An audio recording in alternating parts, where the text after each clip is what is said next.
with rain. It's about 9 o'clock in the morning, and it's horrible wintry weather outside, but it should be spring. We get this at this time of the year in Japan. You get 3 days of sunshine. It feels like spring, and then it suddenly goes back to winter and horrible rain today. So it's a bit dark in here, although it's actually daytime. But there we are. Anyway, Japan, love being here. Love Japan. Energetic city, Tokyo. Couldn't live. It's my utopia, actually. Couldn't live anywhere else. It's so safe. It's so clean. The food is the best in the world. What can I say? The people are very kind. The countryside's beautiful. I go hiking all the time. Just occasionally we get English weather days like this. I call this an English weather days. Windy, wet, and cold. Ladies and gentlemen, first of all, tonight we're not going to condone any kind of sexual torture or anything like that. We are writers, and we're going to talk about some serious topics. But we are here with a magnificent writer who went on has a true story. Book called EXODAI. Please, this is a story. Please welcome Elizabeth Hendrick. Say hi, Elizabeth. What's inspiring you these days? Hi, Nicholas. Thank you for having me on your show. I'm thrilled to be here. So what is inspiring me these days? Well, I am right in the thick of book promotion. This is my first book. It's a memoir. It's a story of how I came to terms with my sexuality, with particular focus on a relationship I had with a Japanese dominatrix. And she was very sadistic and torturous. And through that whole experience and through my life of not loving myself as a lesbian woman, in the last 10 years, I finally learned to love myself. And a lot of the help came from that very torturous, mentally and physically torturous relationship with a Japanese dominatrix. And I think what's inspiring me is I've written this book and I published in September, and I've already had some really great reviews, and that is inspiring me. Just about a week ago on my YouTube channel, I had a fantastic comment about my book.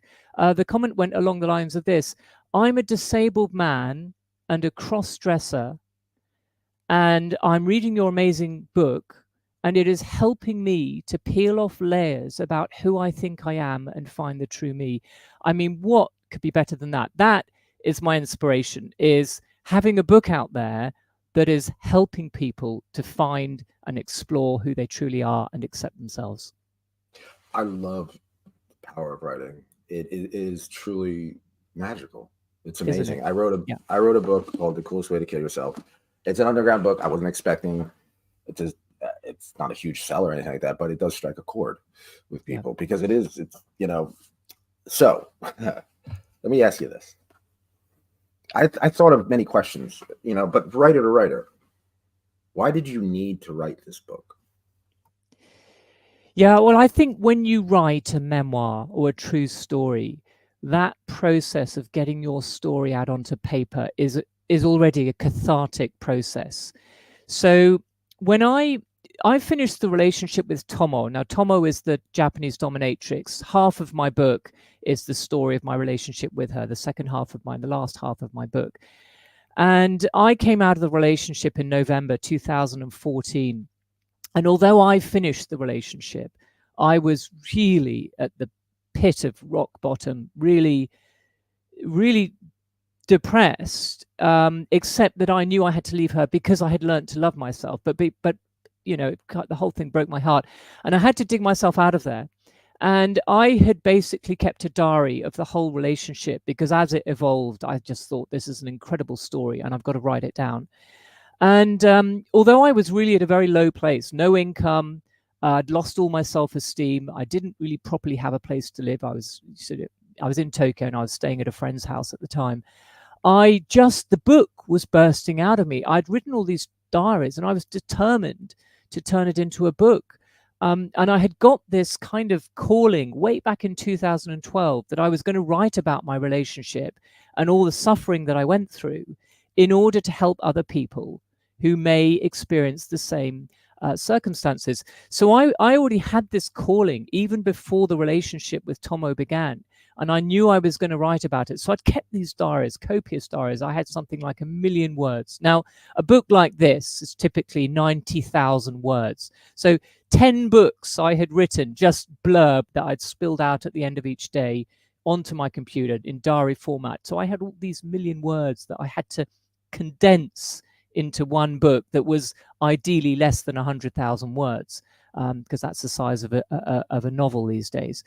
And it was bursting out of me, and I just had to write it. But, you know, I needed an income. So I was like, well, what am I going to do? Because I can't think of anything else. This book is bursting out of me. Anyway, it was one of those miracles that happens when you've got something, where there's a will, there's a way. You really want to do something. What was really amazing was that I had some friends through the choir. I sing in a choir in Tokyo, the British Embassy Choir. I'm an alto, clearly, my deep voice. And through that choir, I met a contact, an Australian couple who owned a chalet in the mountains near a mountain lake near Mount Fuji, and there was no one there. And they were back. They had repatriated to Australia, and it's a place that they can't sell, so they just let friends stay there for free. So I went and stayed there for 6 months for free in the mountains with a view of Mount Fuji to write the first draft of my book in complete peace and quiet in this huge mountain chalet in the middle of the mountains. And I had it to myself, and it was just perfect. It was a perfect setup, and it was meant to be, because I was so determined to write this book that I was given free accommodation for 6 months to go away and do it.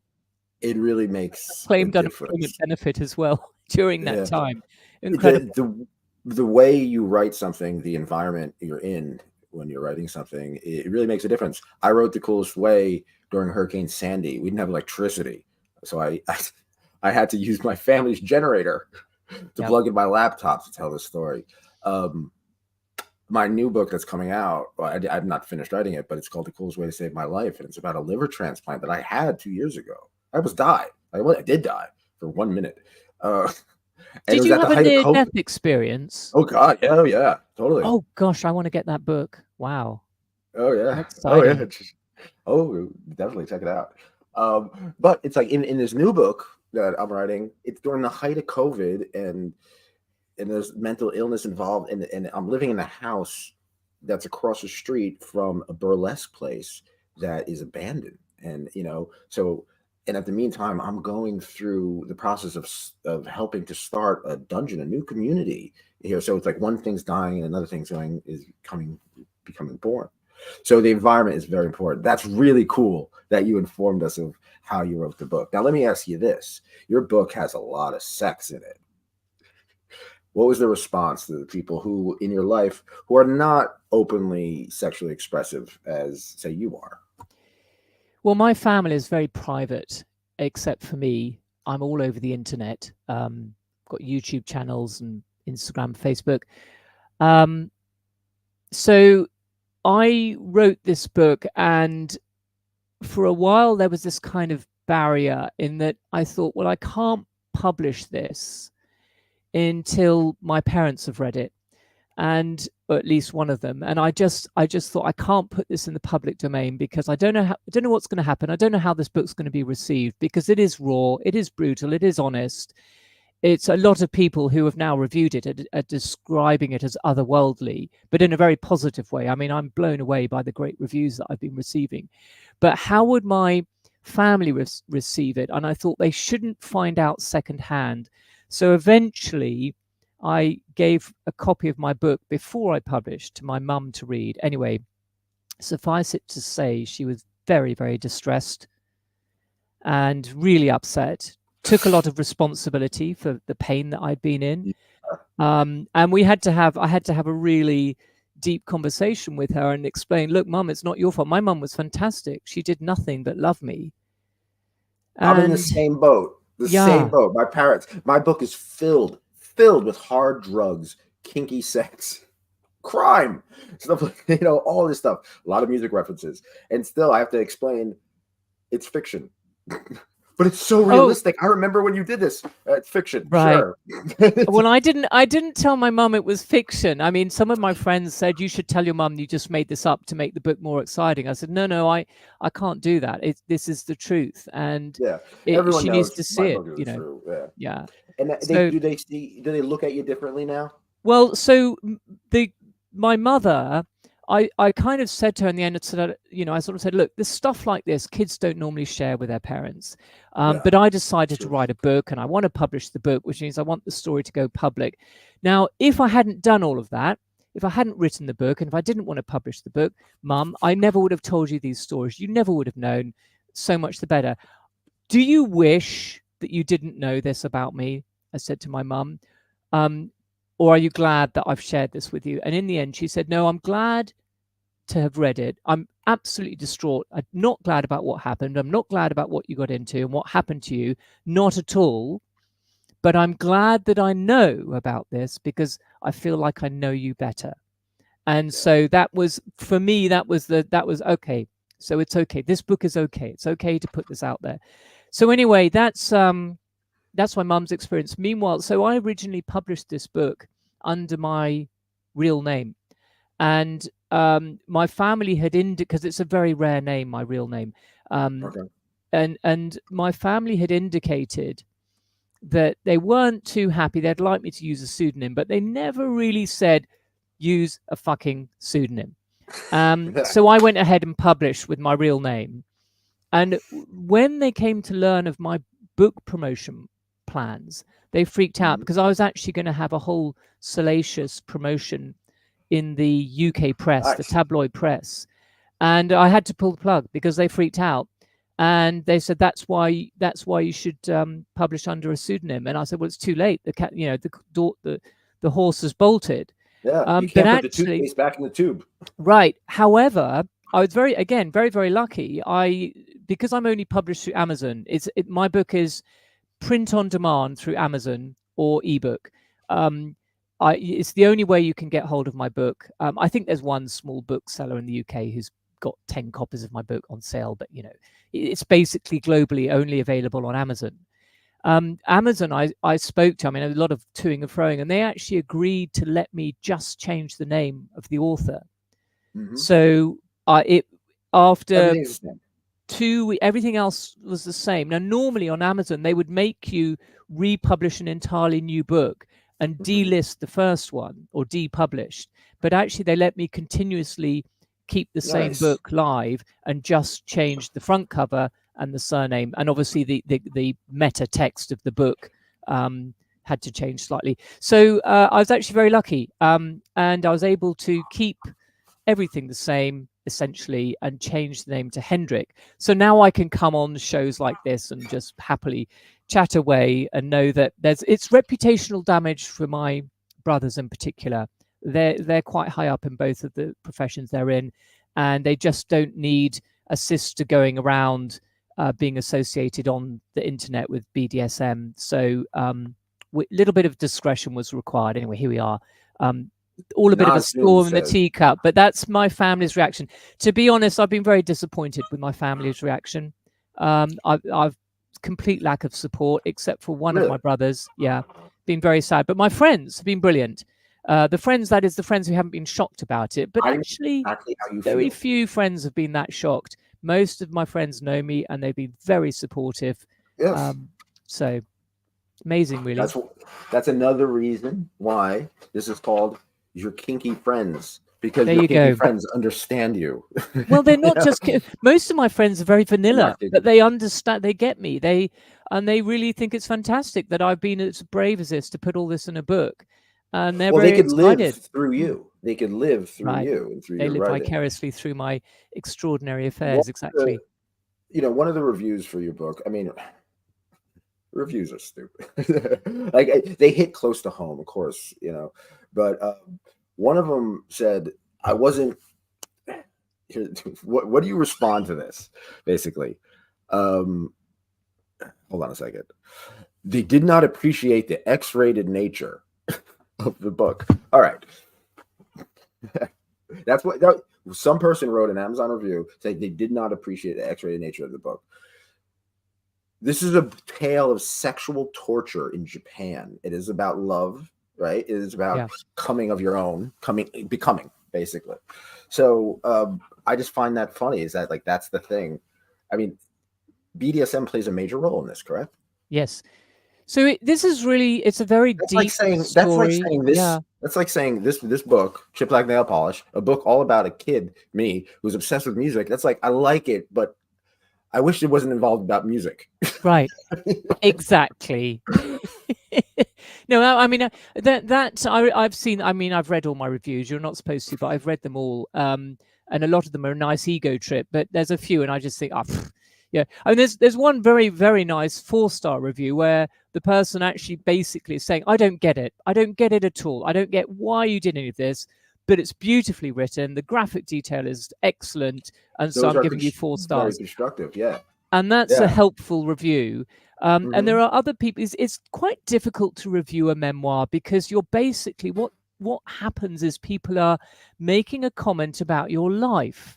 They tend not to review the writing style. They say, what a stupid story. Oh gosh, you're mad. You're a lunatic. Why on earth would you do all these things? 2 stars. That's not a review on the book. That's a review on the person's life. So they're reviewing it as if it's fiction. If it's fiction, then yes, you can say this story is completely unbelievable. I mean, I just read a lesbian novel and I thought the whole premise was completely unbelievable. Very well written, but I just didn't like the premise. And I couldn't get beyond the fact that it was just not a plausible premise. So, reviews. Lesbian novels, just right off the back, we'll get back to the interview, but lesbian novels. What are some good ones that come to mind? Oh, I don't ask me that because I don't really read. I don't really read lesbian novels. It was one book that I read as a favor for a friend. What was that? And it was what was it called? Not for a Moment by Chien Blue. So it's brilliantly written, but I just didn't get the premise. It's a fake relationship scenario. Let's talk about Tomo. Let's talk about Tomo. All right. Tomo is a dominatrix in Japan. All right. Indeed. These are 2 questions. One is objective and one is emotional. So in 3 words, the first question. What 3 words would you describe Tomo in an objective, almost clinical way? Yeah, she's high octane. Like super high energy. She is very elegant and she's very charming. Okay. Now let's talk about emotion. Emotionally, 3 words. It gets dark now. Gets dark. She was very cruel. She was a narcissist. And what was the third thing I wrote down? Can get to my notes here. Chaotic. Absolutely, that's a great word. Yeah, chaotic. I love words. I'm gonna fawn over vocabulary words. I'm that kind of guy. I get impressed by vocabulary. I love it. Okay, Nazum says, "Hello, Elizabeth. I am 99% sure that our paths crossed in 2003, 2004 in London at a munch. That would leave a huge mark on my kink journey." Do you go to munches? Yeah. Do you go to munches often? I didn't really go to munches, but I think I did. I was in London in 2004, and I was quite heavily in the BDSM scene. I hung out a lot with a lovely guy called Sean, who loved anal penetration. Really lovely guy, and I'm really sorry I'm not in touch with him anymore. Vanessa and JJ, lovely couple. I've lost touch with them. If you're out there listening to this, wave your arm because I'd love to get back in touch with you. Did I go to a munch? I think I probably did go to a munch once, but I wasn't really a regular. I just went to the big BDSM parties like Torture Garden and Erotica, whatever they were all called, long time ago now. But yeah, 2004, I was on the scene in London for sure. Now, there's a part in your book where you would go to straight people or straight men just to mess with them or something like that, or what was it? What did you do? Oh, sorry, I didn't get the question. Say again. There was like a joke. You'd go to munches, or no, you go to your clubs or whatever, and you would, or I think would straight men hit on you or something like that? Right, there was an anecdote about you would go after or hit on straight men with I didn't really hit on them, but so I as a submissive, you actually know how to dominate very well because you understand what floats a submissive spoke. Yes. And Thank when you I for was in saying that. London, I became a mistress for a little bit, and so I was known in the scene as Queen Elizabeth. And I mean, there was another guy, Pete the Feet, taxi driver, lovely guy. He liked feet. Anyway, I spent a lot of time with him. I was in a relationship with Mistress Kim in London. But that was she flipped me on the scene publicly. So I was parading around as a dominatrix. And yeah, Miss men were Kim, Miss coming Kim to Rub? me. Say again? Miss Kim Rub? Could be. I can't If it's remember. Miss Kim Rub, she's amazing. She's a friend of the show. I love Miss Kim Rub. Shout out to Miss Kim Rub. Miss Kim Rub of UK. I don't know if she went by that name, but Mistress Kim, she had a few names on the scene. Anyway, she was my mistress, and she was bisexual. She was also a lesbian partner for about 1.5 years. The trouble is that the sub-dom dynamic, when you get into bed with your mistress, it changes, the hierarchy changes. And so we had a hard time maintaining the SM hierarchy once we became lovers. And in the end, we sort of went our separate ways.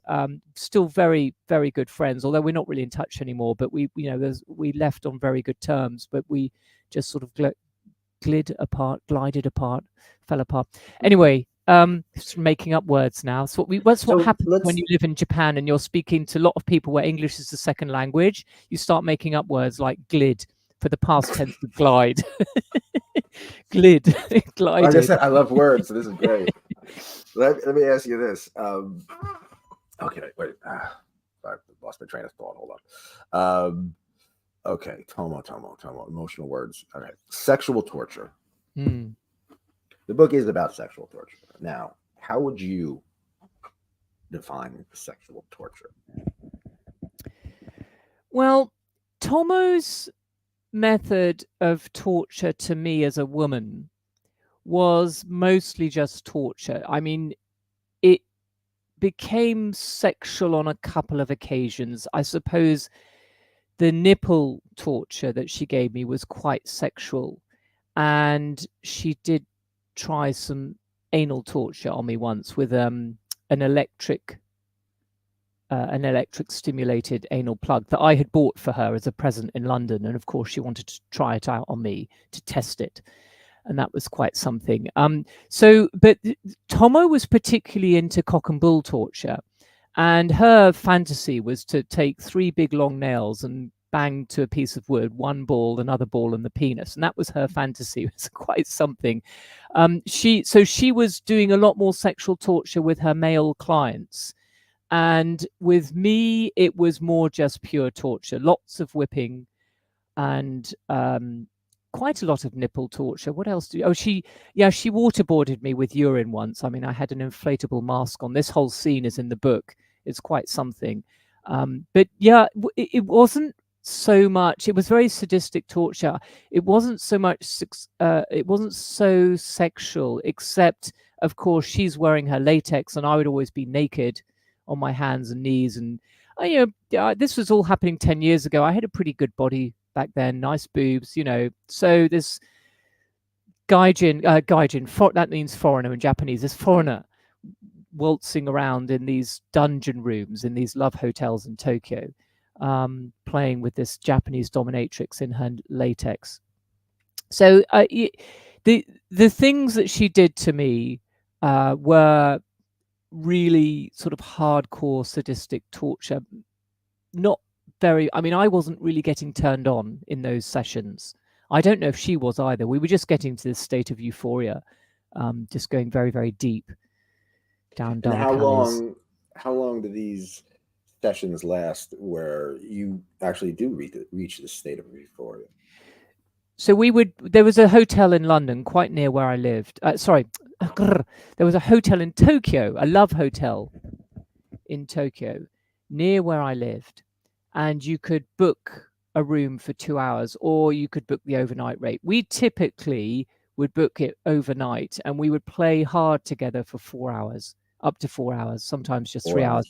And I mean, that's, I would show up with champagne. I'd show up with champagne glasses, strawberries, snacks, whatever, and I would dine her. And we would just chill for 15, 20 minutes, and then she would do something, and then the play starts. And she would go hard at something for maybe 45 minutes, and then we'd have a little breather, and then would do so. So she would often do 3 or 4 things during the course of those 4 hours, and it would be a sort of each thing that she did, she'd go very deep. And maybe we'd have a whipping session, and we'd have the most painful thing I ever did actually was it sounds pathetic, but she put a hood on my head, and so I couldn't see or smell. All I could do is breathe through this tube, and it was an inflatable hood. And then she tied my arms like this, and my feet, my legs, my feet, she tied to the buttocks. So I was on my knee pads, and she made me go around the room like a doggy. And you wouldn't think it, but the pain on my knees, that was the most painful thing she ever did. And I've been hung upside down and whipped. I've had nipple clamp torture, electric nipple clamp torture and everything. But actually the most painful thing was walking around on a stone floor on the pads of my knees.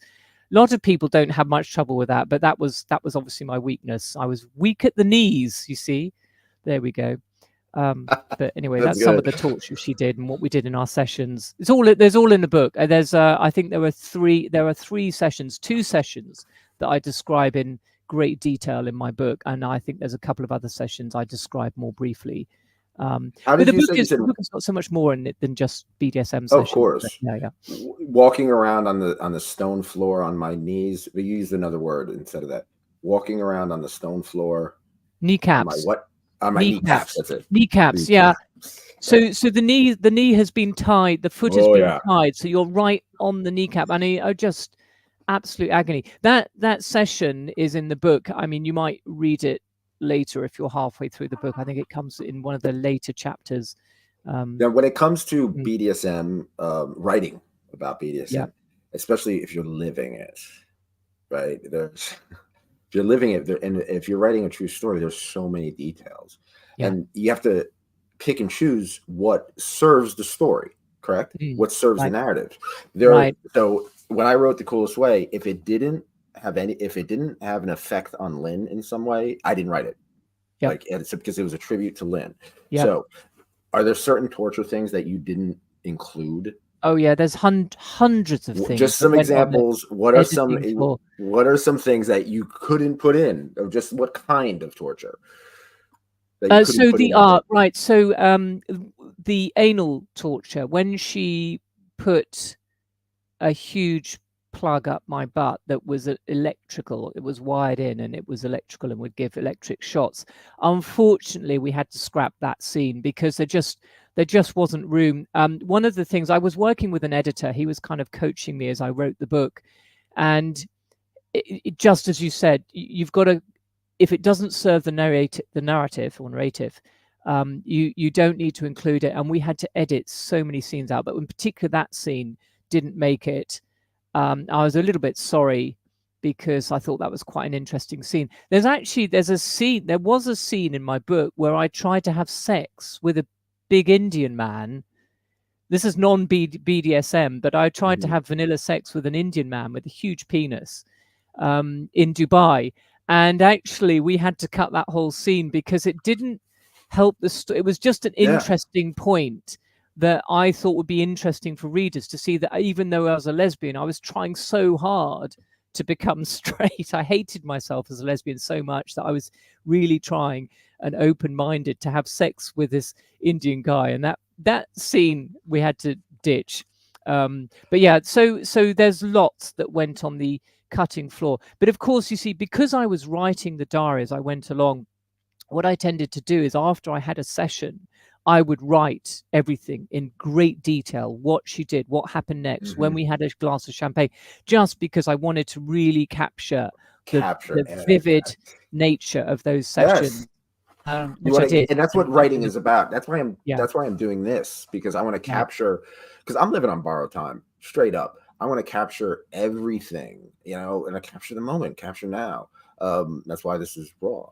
So, all right. One of the themes of your book is finally loving yourself. Yeah. Right. In order to finally love yourself, you have to not like yourself at all. Pretty much hate yourself. What was the lowest where you thought before you got into the BDSM world, and what was the lowest after you got into the BDSM world? Right. Well, the lowest point was 2009, and I was living in Dubai, and I already knew that I was into S&M, but I wasn't doing anything in Dubai. It's a very, very clean culture there, very misogynistic and also homophobic. So I wasn't really having much luck on the lesbian front either. I had fallen in love with a soprano in my choir.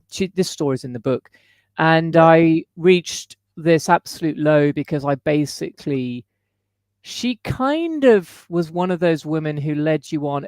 She led me on in a way that she wouldn't have led a man on, even though she knew I was a lesbian and I fancied her. It's a difficult dynamic for straight women when a lesbian is fancying them, because they really enjoy the attention and the friendship and they invite it, but they're not prepared to reciprocate that, that crush or that element of love. And I was just completely led on and ended up very brokenhearted, but I ended up stalking her and just really went through a very, very bad phase. And we were almost neighbors. We were living in the same condominium on the beach in Dubai. And it was torturous because I would see her every day, and then she started ignoring me. And I got into really bad behavior, almost psychotic behaviors, trying to stalk her and talk to her. And she didn't want to have anything to do with me. Anyway, I ended up trying to take my life. And this is chapter 13 in my book. I think that was my lowest. I've hit rock bottom so many times in my life that I have installed a coffee machine in rock bottom. So every time I go there, I can get a coffee at least. No. Yeah. I've been there so many times, I've started to furnish the place. Anyway, this was probably my lowest, and I swam out to sea with the intent of drowning and killing myself. That's quite a good way to commit suicide, because you jump off a cliff. That's kind of, you can't change your mind. Swim out to sea, you get plenty of opportunities to survive. I tried the ocean. I was having I was before my liver transplant. I was 130 pounds. I went to Lafayette in New Jersey, the beach, and I love the ocean. I used to surf. I used to smoke angel dust and go surfing in hurricanes. Wow. Yeah. Yeah. Fabulous. Great idea. I was a thrill seeker. But me too. I used to hang glide, actually. But anyway, so thrill seeker. Got it. You know what I'm getting at, and that's why we explored what we explored, right? And we're going to get into that. So yeah, I swam out.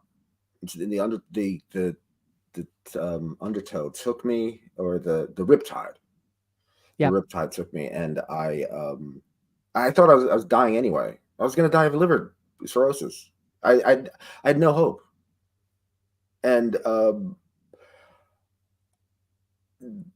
I couldn't. It sucked me out so far. It sucked me out so far, and then I decided, I was like, maybe I can go back, and I couldn't.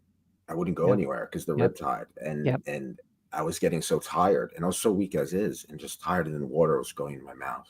Water was going, and I could see the horizon. I could see, I could see the people on the beach, kind of making this big semicircle, looking at me, and then I hear the whistle, and I'm swimming, and I'm not going anywhere, and I know I'm just like, I'm too tired, and I just let go. Yeah.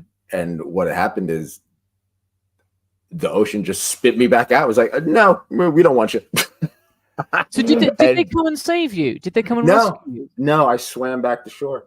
Back to shore, and I realized that I'm not done yet. Interesting. You know what I mean? Yeah. So, well, there was a turning point for me when I was swimming. I got my liver transplant. Yeah. Wow. Yeah, I think, you see, it gives you. One of my therapists called it a mission quest, and she says it's when you shut down everything and you just go into complete isolation, and a suicide attempt would create those circumstances. And what it does is, when you think you're properly going to die at the end of this swim or whatever it is that you're doing, all the white noise in your brain goes quiet. So that bit of toothache that you've got that you need to attend to, you don't need to worry about it. The fact that you've got a sore ankle, that your ankle's not fixed, you don't need to worry about it. The fact that you haven't paid your gas bill, don't need to worry. All of that white noise goes out of your head and you get complete clarity. That's why you turned around and swam back, because you realized you weren't done. And that's why I eventually swam to a rock. I would like to say two things, though. I'd like to say, I didn't necessarily go to commit suicide. I just wanted to live. I wanted to swim, right? Okay. Because I was stuck in a hospital for 2 years, basically. And I knew this might be the last time I ever be in the ocean. I'd ever be in the ocean. So I went in without the care if I died or not. I'm with you. You know what I mean? So I wasn't necessarily suicidal. It's like, it was the coolest way to kill yourself, so to speak. You know what I mean? It was another way. Yeah. So, but I do also want to say is, please do not walk into the ocean to kill yourself, people. Do not do this. We're not promoting that at all. Do not do that. Let's switch to a lighter note, please. So that was my rock bottom point. Your question was a rock bottom point before the BDSM. That was the sort of the vanilla rock bottom, and then the rock bottom during the BDSM was really the relationship with Tomo. So I was with her for, I think, about a year and 10 months. Call it 2 years. And in the first year, we did quite a number of sessions, and the physical torture. And I didn't like pain, but it became my quintessential expression of love, because I would enjoy suffering pain because it gave her pleasure. So I was a proper submissive, not a masochist, but a submissive who liked to be dominated and give pleasure to the mistress. That's a very important distinction. Thank you. It is actually. And Tomo, she preferred submissives because she said the submissive is there for me. The masochist is there for themselves. They pay me to torture them because they want that torture. She said she doesn't find it very satisfying. Whereas when she's torturing a submissive who doesn't like pain, she finds that very thrilling, because that for her was an expression of love that she could understand. I mean, we were both kind of screwed up. We both had our issues, and it was a codependent relationship. So we plugged into each other's sort of shadow psyche and found euphoria in that. You know, we triggered each other all the time. She triggered me all the time. But after a year of a lot of physical torture sessions, it became much more mental. And I was basically craving torture, because I'd got a bit addicted to the highs under the torture. She would really take me very, very high, very, very far, and I would get the subspace get quite high under the torture and express my love and just feel really exhilarated. But she turned her attention more to mental torture, because she ultimately wasn't that satisfied torturing me physically, because I was getting too much out of it, and she wanted to totally degrade me, deprive me of even the smallest things that I wanted. And she just basically pushed me down to the absolute zero of submission, and I had stripped off all of my layers. And I think the lowest point for me was probably in March of 2014, and I really just thought, what am I doing? What's going on? And I was doing very badly at work. All my deals were falling through. There's a scene in the book where this huge deal has fallen through, and I've gone home, I've drunk a bottle of wine, I've gone to bed in a haze, and Tomo calls at 10 to 1 o'clock in the morning and says, I'm popping round to your place.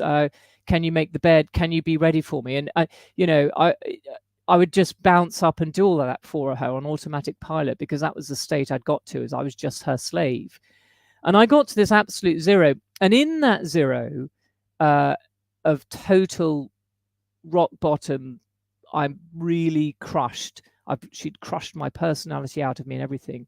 From there, I started to see the light and started to realize that I had to love myself, have confidence in myself, and recognize who I am, and recognize and applaud myself, and not seek to get recognition from outside and get recognition from Tomo, who was the last person who would give me recognition. And I had to seek it inside. And it was having been crushed down to the zero of nothingness, of absolute zero rock bottom, that I came out and started these green shoots of self-love and self-healing. So in the last 6 months of that relationship, these little green shoots started to appear in my soul, in my subconscious, which were self-love, starting to grow and starting to object to her domination. And eventually I had learned to love myself enough that I said, I've got to leave this relationship. The job is done. I've triumphed in this relationship. As a submissive, how do you break up with your dominant? Well, I just told her, I said, I'm not going to be your slave anymore. I actually, I made her a gift, a thank you gift. So in the book, I talk about a huge mosaic that I'm making for her using tiny little tiles of photocopies of a 10,000 yen bill. 10,000 yen is the biggest note in Japan. It's about $100. I had made this huge mosaic, which I'd given to her in May or June of 2014, and she was amazed by it. But we were still together in a relationship, and she loved it so much. I thought, well, let's make her another one. And it was a bit smaller, but it was a picture of a lotus plant, a lotus lily. Beautiful picture. And I made this mosaic, and it took forever. It was painstakingly difficult to put all these pieces together and make it look like a real semblance of a lotus flower. And I gave that to her we'd arranged to meet for dinner. And at the time, everything was happening very spiritually. Like, if something needed to happen, the universe would find a way, paths would open up, because I couldn't really ask her, but it'd come to the point where I couldn't really ask her out on dates. She just called all the shots. And so I had to wait for her to ask me on a date. And then over the date, I was going to present her this mosaic that I'd made and say, thank you very much. I have developed during this relationship, thanks to you. And now I have to leave you. And so it was a bit like that. I can't be your slave anymore, because thanks to you, I've learned to love myself, and therefore I can't be your slave anymore. Anyway, and I told her this in a creperie, in a restaurant. It was only then that I realized how much she cherished me, because she'd been treating me like shit, and I just thought she doesn't really care. But when I split up with her, oh my God, she was devastated. But only for about 5 minutes. But she was devastated at the point. She got over it very quickly. She's Japanese. The Japanese are very stoic. But and it took me 2 years, even though I split up with her. It took me 2 years to get over her. And writing the book was part of that cathartic process. But that's how I broke up with her. I said thank you. I said thank you, and here's a gift to say thank you. A very special gift. I struggled. Stan Vladimir says that's so wholesome. The gift that you made her. He also has a question. Stan has some great questions. He's the art designer of the show. He's awesome. He says, what advice would you give for people who are struggling to find a way to love themselves? Well, the first thing I'd say is that is the most important thing in life, is to learn to love yourself through and through, accept completely who you are. And whatever else is going on, the most important thing is to learn to love yourself. And it took me 7 years. And a lot of the time, we're in denial. We don't even realize that there's an element of us that we don't love. So in 2007, I went on a reality TV show called Tycoon in the UK. It was with Peter Jones, who's on Dragon's Den, which Dragon's Den is the equivalent of Shark Tank. Peter Jones sometimes goes to Shark Tank. He's sometimes there as a guest on Shark Tank. Anyway, he's on Dragon's Den, which is the equivalent in the UK. And he went solo in 2007 and did his own show about entrepreneurs. And I was one of the contestants. And suffice it to say, it was a very traumatic ordeal for me. And that was another rock bottom time for me. But during that, after I got thrown off the show, I spent a lot of time in reflection. And I spent the summer, using my last pennies. I was staying at a friend's house in France. And I was reading a very good book called The Road Less Traveled by Scott M. Peck. And reading that book and just taking time to rehabilitate, I realized for the first time that I didn't love myself as a lesbian woman. And at this point, I was 2007, so I was about 36 years old, I think. Yeah, 36 years old. So I had been in denial as an adult that I didn't love myself. I loved myself as a friend. I loved myself as a member of the family. I loved myself in terms of my health. I loved myself at the time as a Christian. I loved myself, as a woman in the workplace, but I didn't love myself as a lesbian woman. And that came to light in 2007. It then took me 7 years of seeing counselors and then this 2-year relationship with Tomo to learn to love myself. Now, I'm not promoting getting into a torturous BDSM abusive relationship to learn to love yourself, but it takes time to peel off the layers of the onion. And I think that there's the first part of the equation is acknowledge that there's a problem. So Woody Allen said 50% of success is showing up. It's the same if you've got an internal disconnect, a problem deep inside. The first thing, 50% of the solution is acknowledging that there's a problem there. And a lot of people will not acknowledge it, and they will go on living their lives in complete denial, as did I, until I had this very traumatic life experience on a TV reality show that made me look internally and say, I've got a problem. I don't love and accept myself as a lesbian woman. So first of all, acknowledge that there's a problem. And Stan, if you've already acknowledged that that's where you are, bravo. It's 50% of success in solving that problem is acknowledging it. Yeah. And then how to solve it? Well, be kind to yourself, love yourself. What is it you're triggering? Because if there's a disconnect, what you'll find is things in life are repeating. The history book repeats. You're playing the same record. In my case, I kept attracting dysfunctional relationships because it was my lesbian aspect that I didn't love. And so all my lesbian relationships were toxic, they were dysfunctional, they became tortuous. I was punishing myself. If something keeps repeating in a bad way, that's a signpost to say, okay, there's a disconnect there, and you're attracting that. It's like the woman who keeps getting beaten up by men. The men are abhorrent. They shouldn't be beating up. I don't want to blame the victim, but if a woman keeps attracting those kind of men into her life, there's something inside her that is energetically inviting those men into her life. So you've got to change that paradigm in your subconscious, and it's usually happening at a subconscious level. So whatever it takes to unwind that, you've got to do it, and you've got to concentrate on it. And we don't achieve total self-love. I don't think anybody's achieved total self-love except for the very enlightened spiritual Tibetan monks, people like Nicholas, who have apparently had an NDE, near-death experience. I think that helps you to unwrap. But again, I'm not recommending to have a near-death experience. But yeah. So anyway, I've gone on a bit. Let me, Nicholas, over to you. Said enough on that. Sunshine says, loving all the parts of you is important. You can't just jump to love the parts that are easy to love. Yeah, quite agree with that. Now, in page 143, I wrote this down. You wrote, in my teens, I developed an internalized, powerful feelings of guilt and shame about my sexuality. Basically, shame plays a huge role in this book, right? And shame plays a huge role in BDSM and in kink. Yes. So I'm listening. How can we overcome this feeling of shame? Right now, I wrote 3 books. I interview people from all over the world. I help people. I honestly feel that I'm helping people. I'm helping connect people, but still I feel shame. But I shouldn't at all, right? But still, it's society. It's just like the world. They don't want you. Because you have this fetish, or because it's safe, sane, and consensual.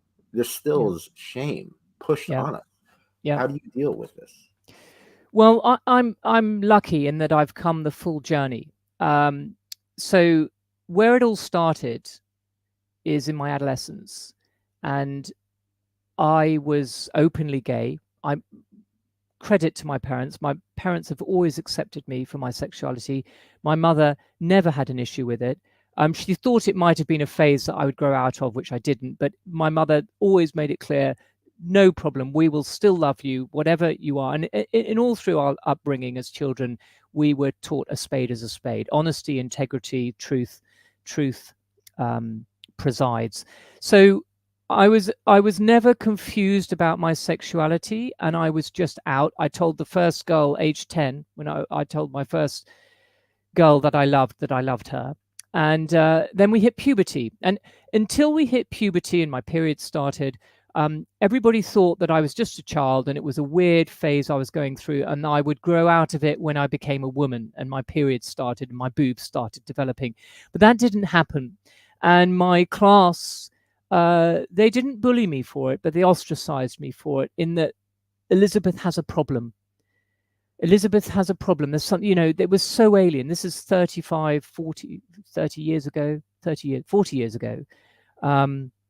It was in Norfolk, the UK, East Anglia. We were in a city of 120,000. I mean, it wasn't a very progressed society, very white, Caucasian, private girls' school in the UK. And a woman loving another woman was completely alien to everybody. And I had a problem. So that internalized in my psyche. And I think what happens to a lot of people who are abused or ostracized or neglected in their childhood is it hardwires their subconscious and their psyche to create paradigms, which are basically self-loathing, shame, guilt paradigms, which as you go into your adult life, those paradigms don't change. They're hardwired. So what happens is, although consciously you've grown up, consciously you're an adult, part of your subconscious is still stuck in those paradigms that you created from being abused and neglected or ostracized in your childhood. Now, a lot of people, if it's really severe abuse and trauma, I mean, if you've been in sexual abuse as a child under the age of 10, I think it's very, very hard to unwrap those paradigms that are so deeply engraved in your psyche. I was very lucky because my paradigms kicked in during adolescence. So I've been able to unwind those paradigms. And what about the religious aspect? You are a Christian, correct? Or you were? Well, I was. I tried to be Christ-like, but I'm not a Christian anymore. To be honest, I think I've transcended it. I think there's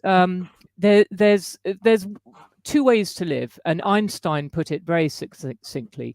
You either live life as if everything is a miracle, or you live life as if nothing is a miracle. And you're an atheist, or you're a believer in some way, shape, or form. Love, light, energy, consciousness, mother nature, infinite intelligence. If you're an atheist, you're an atheist. If you're anywhere in between, it means that when your mother gets sick with cancer, you pray. If you've got the slightest bit, you pray that something good will happen. If you're believing in miracles, and I'm on that side, and I'm very spiritual.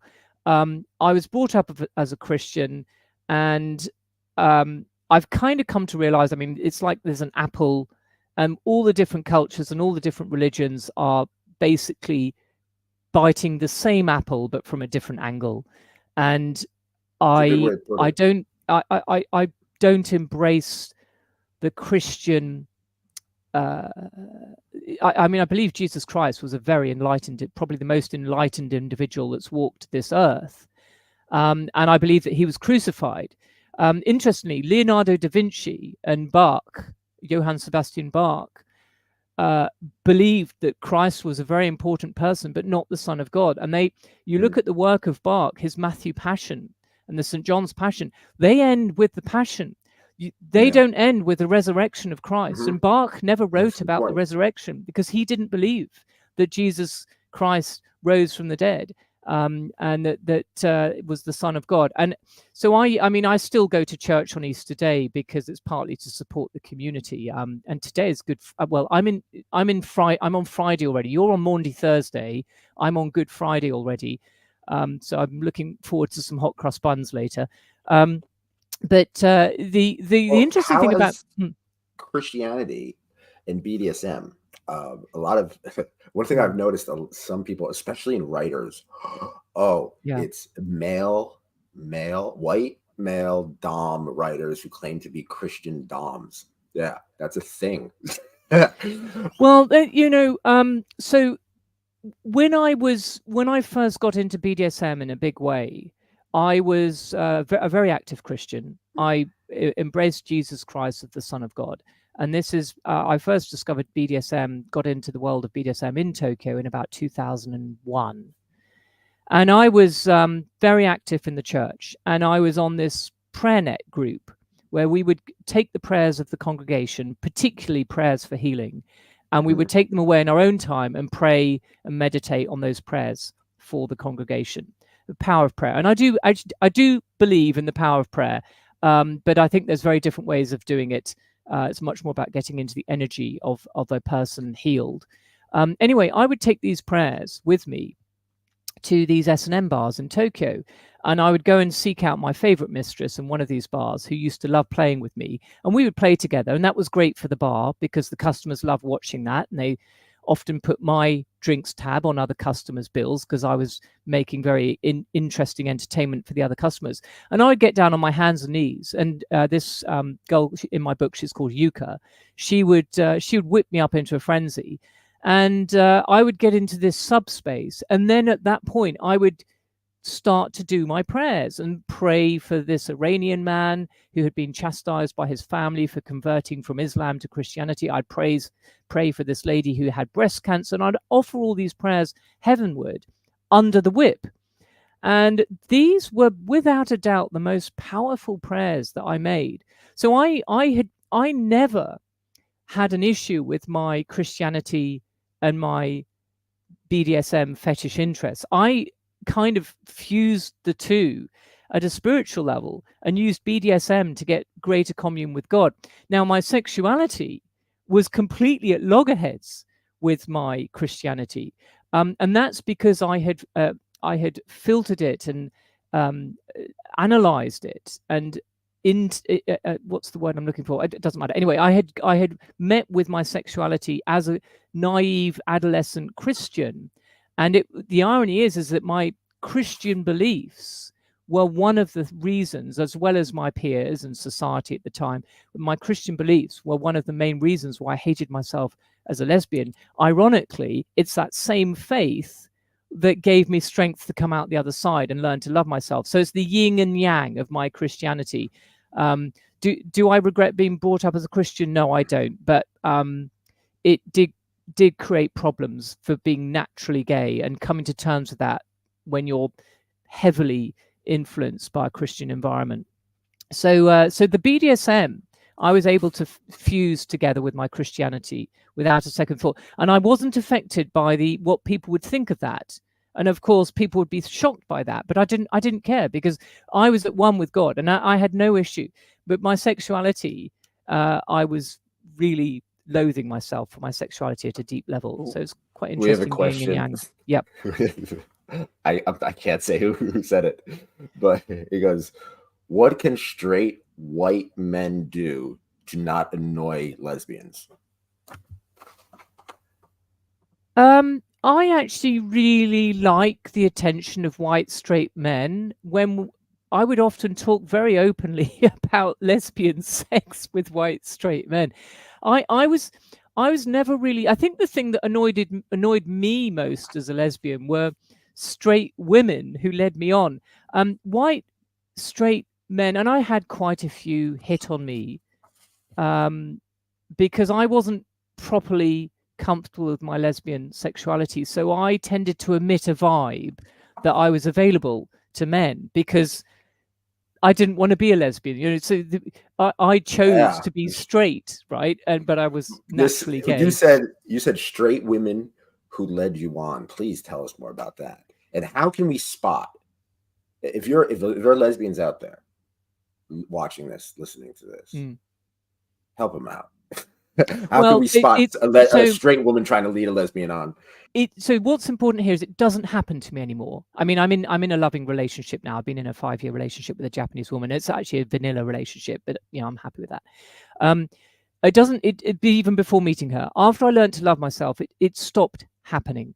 And the only reason why I was attracting straight women into my life and falling in love with straight women was because I was setting myself up for failure, because I had a self-sabotaging subconscious which didn't accept my sexuality. So if you're a lesbian out there and you keep falling for straight women, I used to say straight women are much more attractive than butch lesbians. I love women for the same reason that men love women, and that's what I used to say, and that was my excuse for falling in love with straight women. But the reason, the profound, deeper reason why I was falling in love with straight women was because I was setting myself up to fail. And so I was emitting a vibe that I was straight. And so I was attracting that which I couldn't have. Similarly, I was attracting white Caucasian males were very interested in me, and I had to tell them to back off because I'm a lesbian, and they were always surprised. And then we would get over that hurdle, and then we would be good friends because I'd tell them a lot about lesbian sex. So if you're falling for straight women as a lesbian, I think you would need, my advice to you is look internally and ask yourself, are you completely comfortable with your sexuality? And that's a tough question. And if someone had said that to me when I was 26, I would have said, back off. I'm fine. There's no problem. And it took me until I was age 36 or 37 to realize that I didn't accept myself as a lesbian woman. And that was why straight women were tending to lead me on. And it just because I was stupid. I was hoping that I could clutch on that straw. And they don't do it deliberately. I was drawing it out of them. My friend in Dubai in the choir, I drew that out of her. I drew her to lure me on. So I can't blame her. I mean, I did blame her at the time. Said, "Oh, you lead me on. You lead me on." But no, it was me. That was my reality. That I caused her to behave like that towards me. I created that. I projected that onto her because I didn't love myself deep down.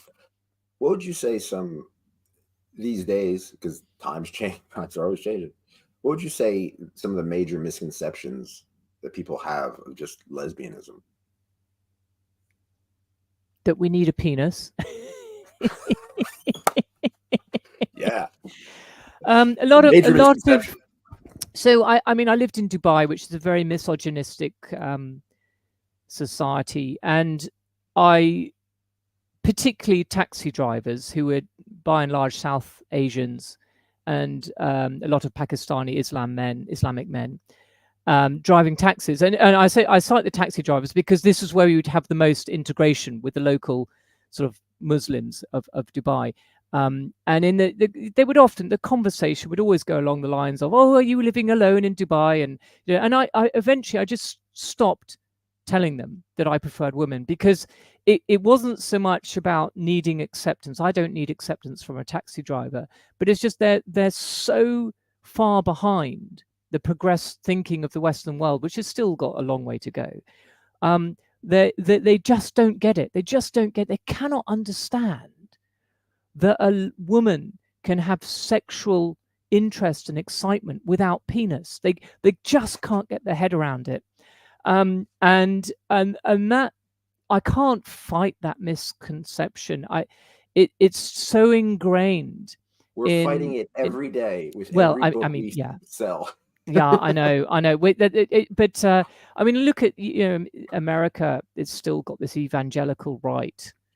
It's scary. Thinks Trump is Jesus. I mean, it just, how could I possibly persuade them? Although that is one of my missions, is to quell the myth that being gay is an abomination. The propagated by religion, the myth that being gay is an abomination to God. It is not. We are all beautiful. God is the potter, we're the clay. God is in us. We're all one. We're all connected energetically. But the biggest misconception is that we need, heaven lies inside. Yeah, exactly. Seek ye first the kingdom of God inside yourself. Then all these things will flow. I mean, I think it just means learn to love yourself. Learn to love yourself. You've been to Dubai. I read, in the book, you go around the world. You're in Japan. You're in Dubai. You're from the UK. Yes. So I think kink and sexuality and BDSM connect us all, and we're all the same, but yet we're all unique and different. So, all right, how would you describe, first of all, out of all the places you've been to, right, where would you never return, and where would you want to stay for the rest of your life? Japan for the rest of my life. Where would I never return? Probably Britain. Although I do love London, but we did this thing called Brexit, and Britain's become a third world country now, as far as I'm concerned. Just traveling the subway and everything, it's quite dangerous now. Britain. Anyway, no, I mean, I'm slightly joking. I go back every year to see my parents, and Norfolk is lovely. Norfolk's very nice. We were up in a village up in North Norfolk. There's no place that I would never go back to, but I wouldn't want to live in Dubai. Wouldn't want to live long term in Dubai again. It kind of brought the worst out of me, I think, Dubai. I became quite an angry person when I was in Dubai. Japan is my utopia. I'd love to live in New York. I mean, I had this big dream of being a best-selling author living in New York. I don't think that dream's going to be realized anytime soon, but I'm very, very happy living in Japan. The life is so good here, especially if you're a foreigner living in Japan, because I get to enjoy all the good things about Japan, and I don't have to suffer and be oppressed about the bad things in Japan, the whole protocol and the whole conforming and the whole oppression of, there's a bit of oppression of women here, but I'm okay because I get away with that because I'm a foreigner. So I love Japan. It's my utopia. The Middle East, I mean, I couldn't live in, say, Saudi Arabia, because I would have to go out publicly anywhere with a man in tow. Well, I would be in tow with the man. The Middle East is an Islamic culture. I think is quite hard to live in. It's very misogynistic. Dubai, I mean, I would definitely go back and visit from time to time when I get a chance. It's beautiful climate, lovely. 360 days out of 365 are sunny. I think you asked me 3 words to describe Dubai. I mean, it's sunny. Opulence, lot of opulence, which doesn't really appeal to me. It's also very shallow. The society is very shallow. It's very young, and very lot of people from overseas. Dubai itself, I think, its population is something like 3 million, 2 million of which are not Emiratis. About 1 million are Emiratis, I think, something like that. Anyway, so yeah, I'm. There so isn't Japan really is a your place. go-to place Yeah, in the world. that's my utopia. The place I don't want to live in Dubai. I don't want to go back to England to live. This is really where I want to be. I'm trying to get my permanent residence sorted out in Japan at the moment, but that's all a long process. Anyway, so now you also yeah. mentioned in the book Reiki, Reiki, yeah. Reiki. Yes, please tell us your thoughts on that, and how is that change? Has your thoughts and other fetishes kind of evolved and changed over the years? But tell us. So Reiki is a healing sort of process, right? You mean that Reiki, yeah? Yes, of course, yes. Yeah.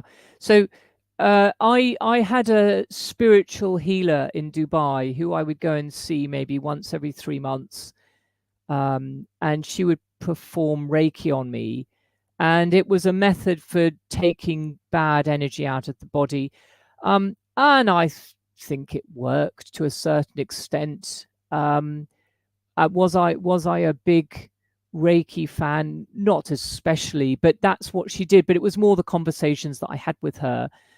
She seemed to be connected to angels and often really gave me very pertinent advice about my relationship with Tomo. When I was in Japan, I called back into her. Well, I Skyped with her on a few occasions to get her input, and she gave me some very invaluable input. The Reiki I did was I think helpful, but there are so many methods of self-help, self-healing. I these days my greatest go-to healing is yoga, and I do Bikram yoga, which is the hot yoga, the 90 moves. I mean, Bikram Chowdhury is infamous, and I think he's been exiled to Mexico because of all his sexual assaults on women. But his yoga system works brilliantly. I'm quite happy to use his yoga system. Horrible, but the yoga system. Yeah, well, he's so. I mean, I think Bikram yoga has been kind of outlawed in America, but they still do the system. They just call it something else. Same in Japan. It's just called 26 positions, but we all know it's Bikram yoga. Anyway, it's very, very intense yoga, and I get a lot of clarity from that. A question that I'm very curious about. You have a background in financial services. Yeah. Right. Now, I do too. And one thing I noticed about people in the financial services, banking, financial services, hedge funds, stuff like that. Yeah. Everybody's a dollar. Everybody's either profit or loss. Really, it's basically you look at life differently when it's all about money, and when you analyze money. Yeah. How has that outlook or your experience in the financial services, has that kind of affected your approach to BDSM, to either relationships or even, scenes? Honestly, not really. I think my 20 years in financial services just gave me a very corporate professional background and experience. So did it affect what I did privately in dungeon rooms? I don't think it had any bearing on that, except that I'm probably a bit more of a control freak than I should be as a submissive. So one of the biggest issues I had with Tomo was that I'm not very good at spontaneity, and I'm a planner. On the Myers-Briggs scale, if you've heard of that, I'm a ENTJ, and the J is very strong, and that means I like to plan things in advance. And I mean, you remember hundreds of times I sent you emails confirming our call and checking the time and everything. Yes, of course. Perfect. I'm a little bit overkill. I'll like that too. Yeah. So I'm very much a planner, and Tomo would be very spontaneous, and I really struggled with that. And I think part of that comes from my corporate background, in that it just became habitual that I would just have everything organized, because you can't function. You're dealing with all these sums and figures, and I was a headhunter dealing with people and everything.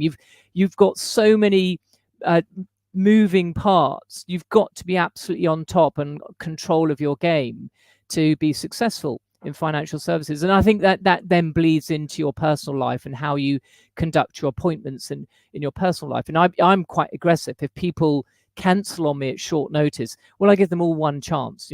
Everyone gets a second chance. I give them a second chance. If they screw up the second time, I'll be like, okay, well, I'm not going to bother with this person anymore. And that again comes from the corporate background. So I'm a very sort of committed person, very reliable, very punctual, and yeah, that's the habit. So it naturally affects my private life as well, I think. Stan Vladimir has the Stan question. If you could have any superpower, what would it be, and how would you use it in your kink life?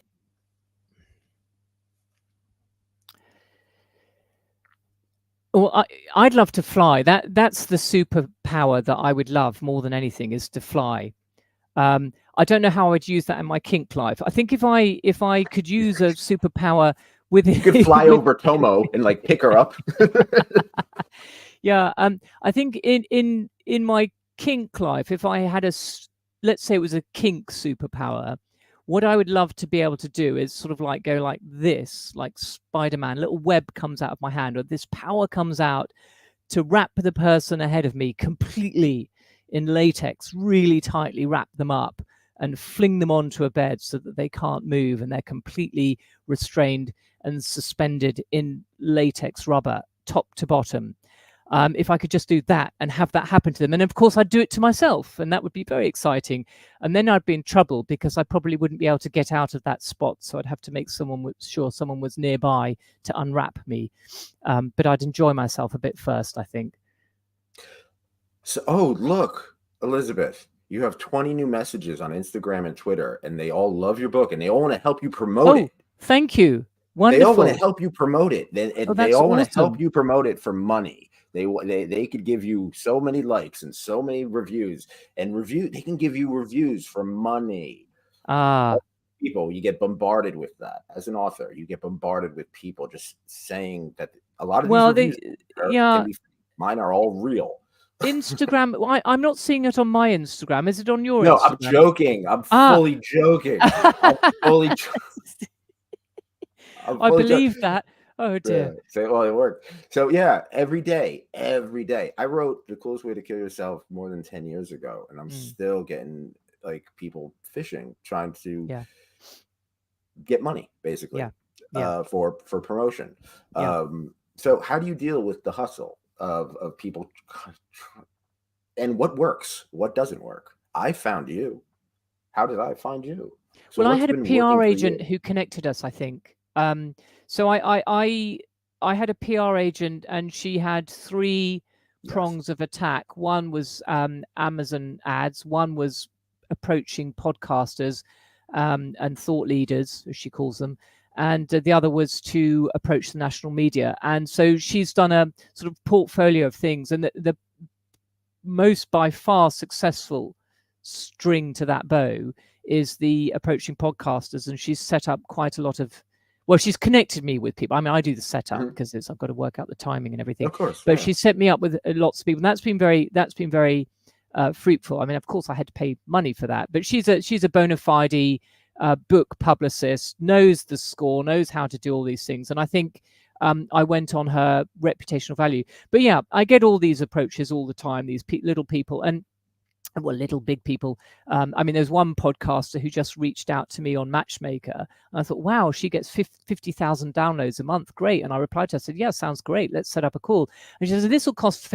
So I go into the calendar to set it all up, and then it says, turns out it's going to cost $155. I thought, that's the catch. That's why someone so big is approaching me. Let me say something right now. Let me set the record straight. Yeah. Elizabeth Hendrick, author of EXODAI. Let me set something straight. I do this for love, right? I do this for love. You don't see this. There's no money. This is no-fi, not lo-fi. No, like, this is no budget, not low budget. Thank you. No budget, right? Quite. I do this for the love. The people I interview, I genuinely think they are contributing to the kink community and inspiring people. So you are one of them. So, and that we need more podcasts to do it for love and creativity. So let's go on and move on. Let's talk about, so how do you deal with all these people? So what I do, they stand out. I mean, I get it on Facebook, I get it on Instagram. I don't get so many these days, but I used to get a lot, and I just ignore them. I just delete them. I just know straight away, okay, you're looking for money. I'm not interested. I mean, there are a few people I used to write back and I would say, have you read my book? And then you wouldn't hear from them again. And it's, I know the great angle for your book. I'm like, oh, really? You've read my book, have you? No, they haven't. They've not read your book. They just want to go and get something off the shelf and get money from you. So they stand out. You've been through so much, and you've become through yourself. And now you finally told the story to the world, and no one's going to see it. No one, unless you pay me a lot of money. Right. That's what they say. So I have these quick conversations, but they stick out of the page. I mean, you get Facebook friend requests, and I've started to I can just see straight away, okay, that's spam, that's spam. Oh, that's a real person. We've got 8 mutual friends, you know. The same thing happens with in the kink community, specifically with dominatrixes and sissies, cross-dressing sissies and chastity. Like every day, I get at least 10 messages, maybe 15, saying they start off from someone I don't know, saying hi slave, or do you like BDSM? What are you into? And it gets even worse because I've interviewed so many people, and a lot of these people that I've interviewed become my very close friends. And then I get messages from catfishers using their IDs. Right. So that pisses me off because no one messes with my friends, right? Right. Yeah. So I go on the warpath with that. Let's talk about your books now. Crevice. Turgid shaft. These are all moist. These are words that people use to describe horrible words that they use to describe sex organs in books. So what are some of the worst descriptions that you just stick out in your mind of any kind of bad sex scene, bad writing, bad sex organ, anything? I really hate the term sex, her sex for pussy. I just think it's a really mundane word. I wanted to say pussy. I like to use the word pussy or vagina or clitoris. Why do we have to call it a funny name? And you know, the C word, if it's that kind of book, is perfectly acceptable. But the worst word, I think, is where they talk more about the, you know, the muff or the bush. I don't, you know, bush is okay. Bush is more for comedy. I was once on a outward bound group bonding session when I was working for Friends Provident back in London, and we were I'd fallen over or something. I was abseiling a cliff, a 10-meter cliff, nothing very scary, and I had got to the bottom but had fallen on my bum and in the shrubbery, and everyone was shouting out because they all knew I was a lesbian. They were saying, "Elizabeth's fallen upside down in a bush," and everyone was laughing because of the Freudian sexual connotation. But yeah, no, I think there's some pretty bad words. What was the one you said just now? There was a moist. Oh, well, moist is okay because turgid shaft. That's it. The turgid shaft. I don't like that one. Don't like turgid shaft. All right. Okay. How do you deal with the kinky people are evil narrative? Especially, I mean, you've dealt with religion, Christianity. I'm in America. You know, there's that narrative that's going around that kinky people are evil, but they're not. Kinky people are beautiful. Kinky people are wonderful. We're creative. I'd like to replace the word kinky with evangelical and judgmental Christians are evil. There you go. Back at you. So kinky people are some of the best, most spiritual, most enlightened, most grounded, confident, wise people I have met in the BDSM scene. I don't think I ever met on a serious level, getting to know people. I don't think anybody I met in the BDSM scene, which was probably mostly in Japan, but a lot of them were non-Japanese, a lot of Japanese as well. I don't think there were any of them that I could say was a stupid twat. But I meet plenty of stupid twat. You know, actually, somebody once said to me, when I was living in Dubai and I worked really hard on the church council, and my work was fine, but I used to get stressed because of what was going on in the church council. And voluntary work, voluntary councils, where you're not paid and you're there, you're volunteering, that's where all the stress kicks off. And somebody once said to me, some of the cruelest people, you find some of the cruelest people in churches, and it's absolutely true.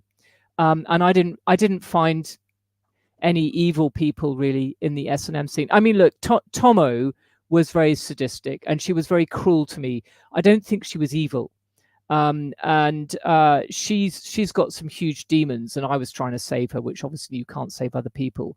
But interesting, when I was writing my book, as I mentioned, I had an editor mentoring me and coaching me.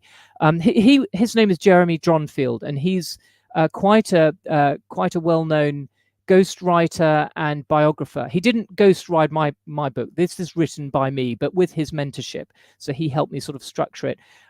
He actually described Tomo. He said he's written a lot about the Holocaust, and he said that in the right circumstances, Tomo would have tortured people to death if she had the free reign to do that. He said he had absolutely no doubt that she was that kind of person who would torture, who would happily, within the right framework and setting, she would happily torture somebody to death. It's quite interesting. But Tomo, I don't think she's evil. But the kinky scene is not evil. I just, people don't understand it, and when people don't understand something, they're fearful of it, and it's a survival trait. This is why we have so much hatred towards homosexuality. Is people just don't understand it. And in many ways, I think it's good that I turned out to be gay, because I was brought up as a Christian, and I was homophobic. I was homophobic myself. Until I finally learned and loved myself and accepted myself. I was homophobic, basically, internally.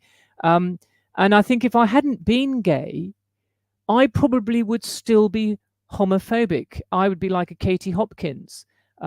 She's a very right-wing homophobic persona. Was on one of the reality TV shows. Was on the Donald Trump English version The Apprentice, and she came second, but she became super celebrity after that. She's done lots of stuff. She's gone very right wing, and very homophobic. And I would have probably been like her, you know, if I hadn't been gay myself. And I think a lot of people in the gay community, in the Christian community, are hiding their true sexuality because it doesn't fit.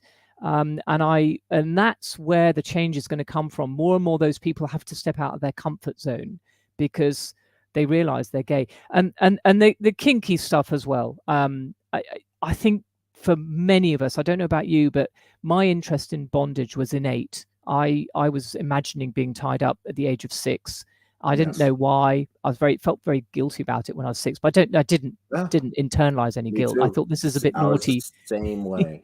I was absolutely the same way. So one thing I do, you know, the kink community, we're all dreamers. We're all dreamers. Our imagination is what really fuels everything. Our fantasies, you know. So fantasize with me for a second. You have endless resources. You have endless resources. You could do anywhere in the world. With anybody you want. Multiple people, everyone's on board. What do? What is your ultimate kinky fantasy? Well, actually, it's interesting. Doesn't matter who's doing it. All the people can be anonymous as far as I'm concerned. But I think I'm really turned on by hardcore rubber bondage and humiliation. So let's say I'm on a stage and I've got this kind of interesting story, which I think I'll just talk it through. It might turn some people on. I've signed up for this big project in which I get a lot of money, and I've signed up and I've signed this long contract. And when I arrive, there's 20 other people in the room like me who have wanted to join this project, and everyone's signing the same contract, and we all hand in. Anyway, we've all gone into a changing room, we've all gone into separate private changing rooms, we've put on a little dressing gown, and then I'm called forward, and it turns out that they're going to strap me up in rubber really tightly and tie me deeply to this chair with my private parts exposed and a tube to feed me, and that all the other people who have signed up to this are actually doctors who are going to experiment and do things to me, and all of this is going to happen on a stage in front of an audience. And I'm saying, well, wait a minute, what? I didn't sign up to this. They said, yes, you've signed in clause 26.B2. There's a one sentence that basically means I've allowed them to do this. And I said, well, what about everyone else? They said, no, well, actually, they were all actors. They didn't sign the contract. Only you have signed the contract. And so I've been completely stitched up, and there's nothing I can do because I've signed it. And they showed me, so you signed this. And so I have to surrender to this massive bondage, experimental torture. Well, no, maybe not torture, because I don't like pain too much, but just huge humiliation where they play with my boobs and they play with my pussy and they put things in, and there's this happening, and they restrict my breathing, and I can't do anything, and I cannot do anything, and the audience is loving it and laughing and clapping, and then, oh, let's do this, and let's have some audience participation, and if the audience press their buttons, then we'll send more electrical charge to her nipples, stuff like that. Very exciting. That would be my sort of ultimate fantasy of bondage, humiliation, public exposure, jeopardy, because I didn't realize I was getting into it. I've signed a contract. Elizabeth Hendrick, I've interviewed people from all over the world, and I've asked this question to many people, and I've gotten amazing answers. That goes up there with one of my favorites. Thank you. That's pretty cool. That is very thought out, wonderful. Like you, because you like me, you've like, I'm sure when you wrote this book, EXODAI, it was all you thought about. It could see, you could tell it in the words. I love that. It's passion. Okay, we're gonna play a game. You want to play a game? Yeah, I'm a bit turned on now after talking through that fantasy. I know. Yeah. Yeah, I've been locked in chastity for 4 days, something like that. Cleaning the house, all the dude teased. All she does is tease me. All she does is tease because she wants me to be the horny as can be. So it is a form of sexual torture. It is, yeah. That I willingly accept. All right, do you want to play? You get two things to choose. Okay. 2 games. Oh yes, Nicholas said it. Brilliant fantasy. Said sunshine. Thank you, sunshine. So there's 2 games. We could play the word association game, where I say a word or a kink, and you say the first thing that comes into your head. Sure. Or we could play overrated, underrated, where I say a kink or a fetish, and you say it's overrated or it's underrated, and why. We could do a bit of both. Can we do half and half? Let's do both. Let's start off the word association game. Sure. Okay, it's a good idea. Chastity. Nipples. There's no wrong answer. There's no wrong Nipples. answer. First thing that comes to your head. You could say, like, if you had sushi. Let's just, if you say, I say chastity, first thing that came to your head is sushi. Perfect answer. Fine. All right. Face slapping. Green. Fire play. Poker. Wax play. Fire play. Candle. Fire play, poker. That was good. That was a good one. Candle. Okay. Wax play, candle. Corsets. Ribbon. The St. Andrew's cross. Crucifixion. Strap-on dildos. Bottom.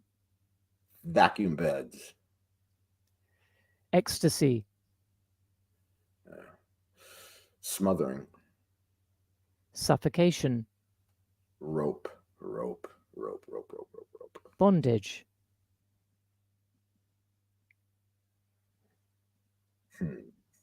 Cock and ball torture. Tomo.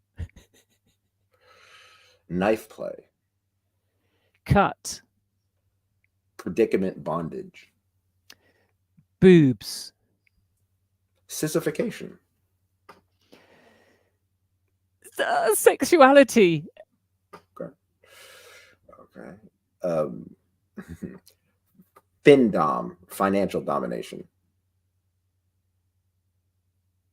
Bank of Tokyo Mitsubishi. Okay. Am I supposed to be using kink words? Sorry, anything you want. Bank of Tokyo Mitsubishi. I don't know where that came from. It came off the top of your head. It's perfect. No problem. Where were we?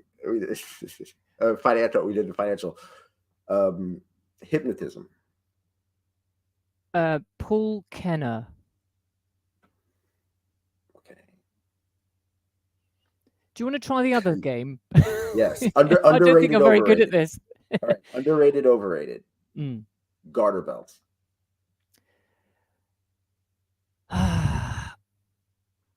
Overrated. Why?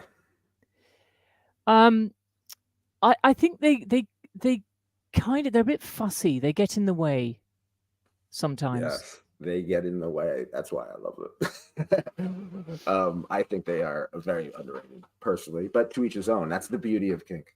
All right. Overrated, underrated. Rope. Oh, underrated. Why?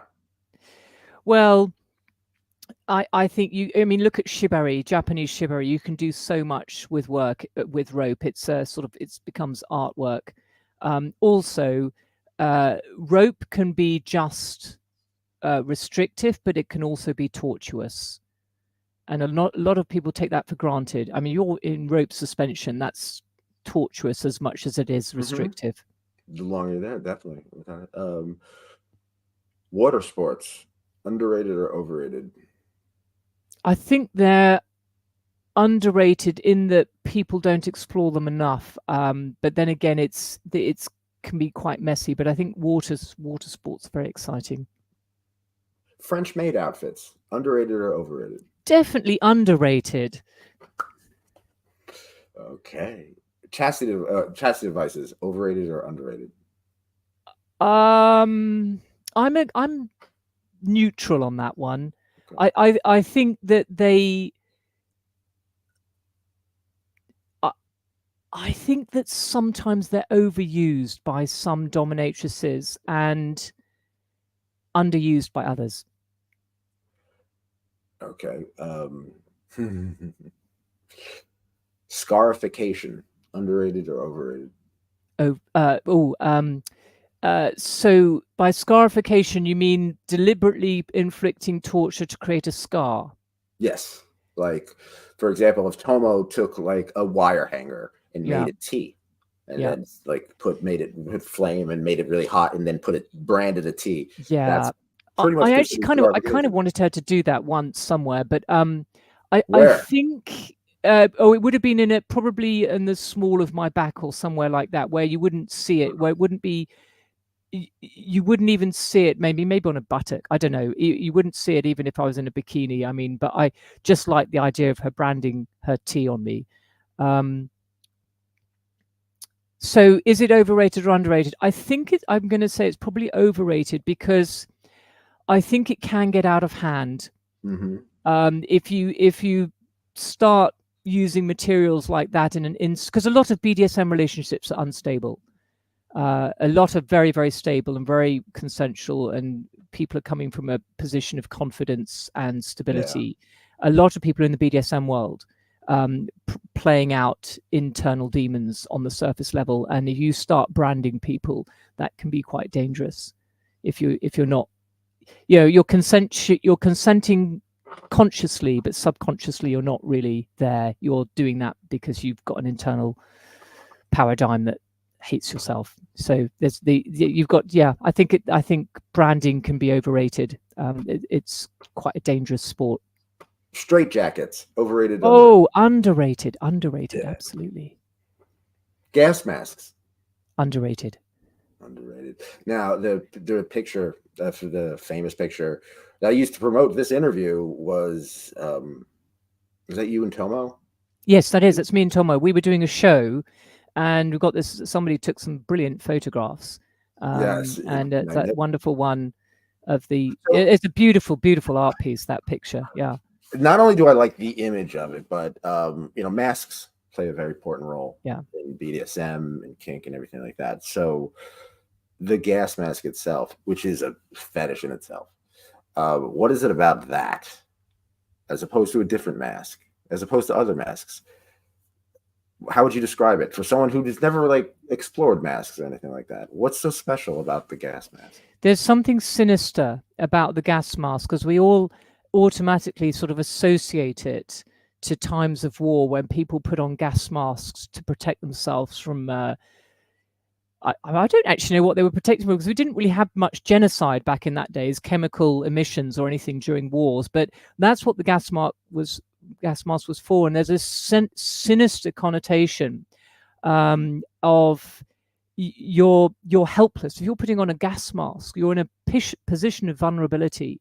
So I think that's got that association with it, which makes it so much more interesting and hardcore than just a regular mask.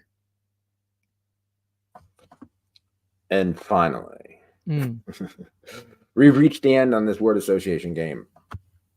I beg your pardon? Scat. We've reached the end on this word association game. Scat. Underrated or overrated? I've forgotten what that is, Nicholas. I've forgotten what that means. It's when like Tomo ever defecated on you. Oh, right.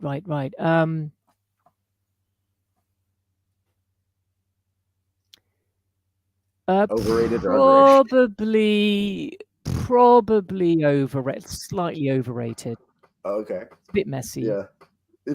Slightly overrated. Actually, it was something that Tomo never did with me. Funny thing is, I really, really wish she would make me eat her shit, but she never did. She never gave it to me. I was kind of craving it, and I've no idea what it tasted like. I suspect it's very bitter, but I think it's a bit overrated, but I've not experienced it, you see, so I can't really comment with a position of experience. We have to talk about that, because you go through periods of deep submission. I mean, so do I. I love being submissive. It's like a heaven to me almost. You know what I mean? It really is. Yeah. It's a feeling. Yeah. So, and you go deep, and I could see, how deep the rabbit hole goes. You know what I mean? And it's never ending, right? So, with that, with the rabbit hole on how it goes deep, um, how would you describe your feeling of submission where you're actually yearning to eat Tomo's feces?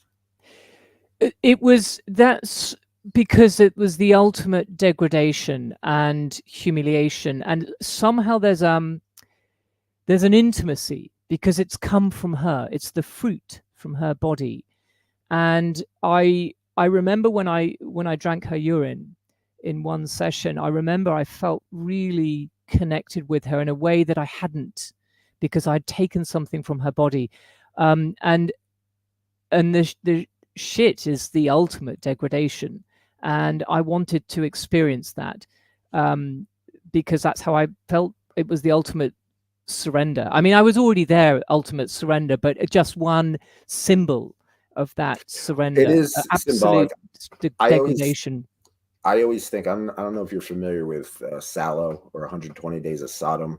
It's a Pasolini film based on Okay. Marquis de Sade's 120 Days of Sodom. Right. Right. And what's it, coprophilia? Is that what it's called? With the process of eating feces, it's symbolic of many things. Now, it's not my thing. I'm saying, I'm going on record saying it's not my thing at all. But it's the act of submission. So let me put it this way. How deep do you think the submissive rabbit hole can go for you? Like, do you think you could do something that because I've done things that, in my life, I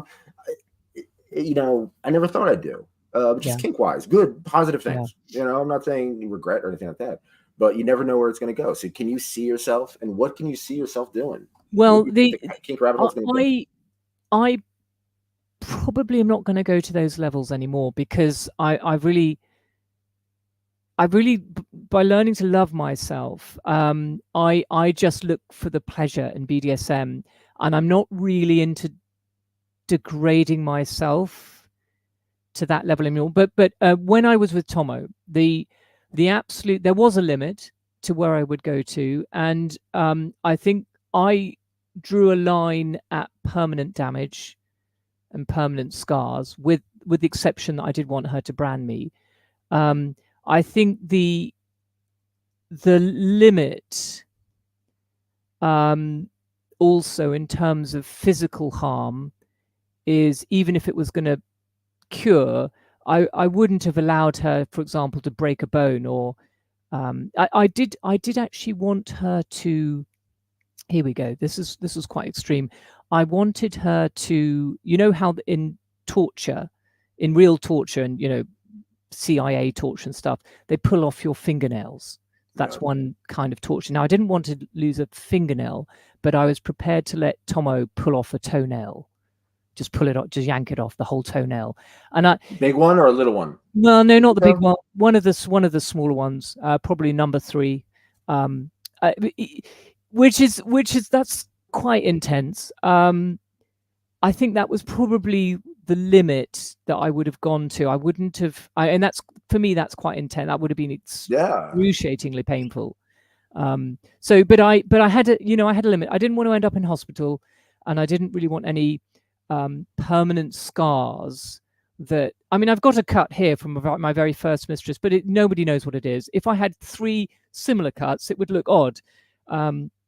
So one little scar that doesn't give anything away is fine, but any scar that set me up to look like a freak as soon as I've got a t-shirt on, I would have avoided.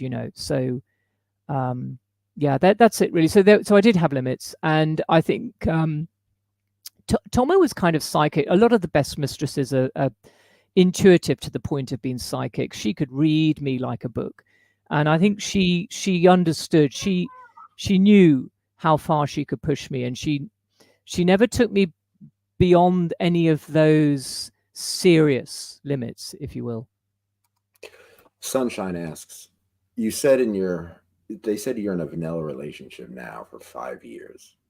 do you have more than one partner, or are you experiencing anything kinky now? That's a really good question. And in all honesty, I'm not. So I'm 52 now, and in fairness, I've never been very high. I've never considered myself as a highly sexual person. I've always been sort of medium, and I'm actually just really enjoying companionship and happiness. Now, I do still go to fetish parties, and I do still have fun where there's fun to be had, and that can get a bit sexual. But typically, it wouldn't be me having stuff done. I might be doing stuff to other people. If there were an opportunity, I would, yeah, certainly jump in a vacuum bag and have people play with me on that. But I'm not really entertaining on any other partnerships. I haven't got another. There's a dominatrix that I sometimes go and play with in a bar in central Tokyo. Actually, COVID kind of put a stop to a lot of that, but things have started to get going again. And I sometimes go and play with her. She last time we played, she hung me upside down and whipped me, which was quite exciting. But I'm not in this out there on the scene in the same way that I was 10 years, 15 years ago.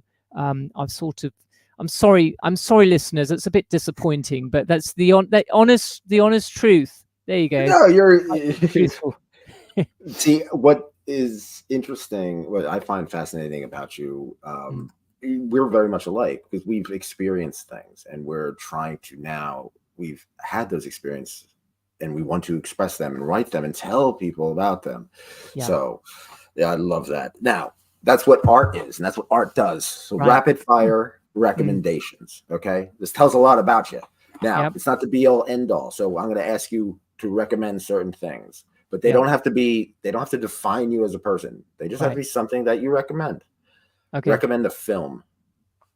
Back to the Future. Yeah, good film. Did you know Eric Stoltz was originally going to be Marty McFly? Yes, I know, and that's right. And it was gosh, I've forgotten his name now. What's it? Michael J. Fox. Parkinson's. Michael J. Fox. Yeah. He was the second choice, and they said in the end it was really great that they made it him. He made the movie with Doc. I love it. It's just such a great movie. I could watch it again and again and again. Love it. Came out in 1985. That's my favorite movie of all. I remember seeing it in the theater. And you know what? Even the sequels are decent. You know, they told the story, they wrap it up, but it's they're okay. They're quite interesting. Okay. There's a little bit of a Donald Trump in there, isn't there? Yes, Biff becomes Donald Trump. Yeah, that's right. Biff becomes Donald Trump. Oh, incidentally, true. I realized Donald Trump has just missed a huge opportunity because he's been flogging Bibles this week. He should have set up the hot cross Trump bun because Trump is hot and cross. Yes, that's good. Hot cross Trump buns. He missed a huge opportunity. Well, wait, it's tomorrow in America, right? You're still on Thursday, Maundy Thursday. He's got 1 day to pull that off. I think he could sell millions. Probably hot would. cross Trump buns. It's my idea of the day. I mean, he's really good at exploiting. He's really good at exploiting Christianity. Shocking. He's really good at using. A lot of people use religion to make money. All right. I recommend comedy now. Anyway, recommendations. Recommend a book. Well, I'm recommending EXODAI, but thank you. Yes. Recommend someone else's book. Well, I was going to say A Road Less Traveled by Scott M. Peck. But what was the name of your book again? That I've not read yet. 3. The Coolest Way to Kill Yourself. That one. The Coolest Way to Kill Yourself. There we are. I'm recommending that book. The Coolest Way to Kill Yourself. I also have Chip Black Nail Polish and Your Kinky Friends. There we go. They're all true fiction. They're filled. All of them are filled with sex, hardcore, kinky sex, hardcore drugs, and a lot of music references, an endless amount of music references. Wow. All right, recommend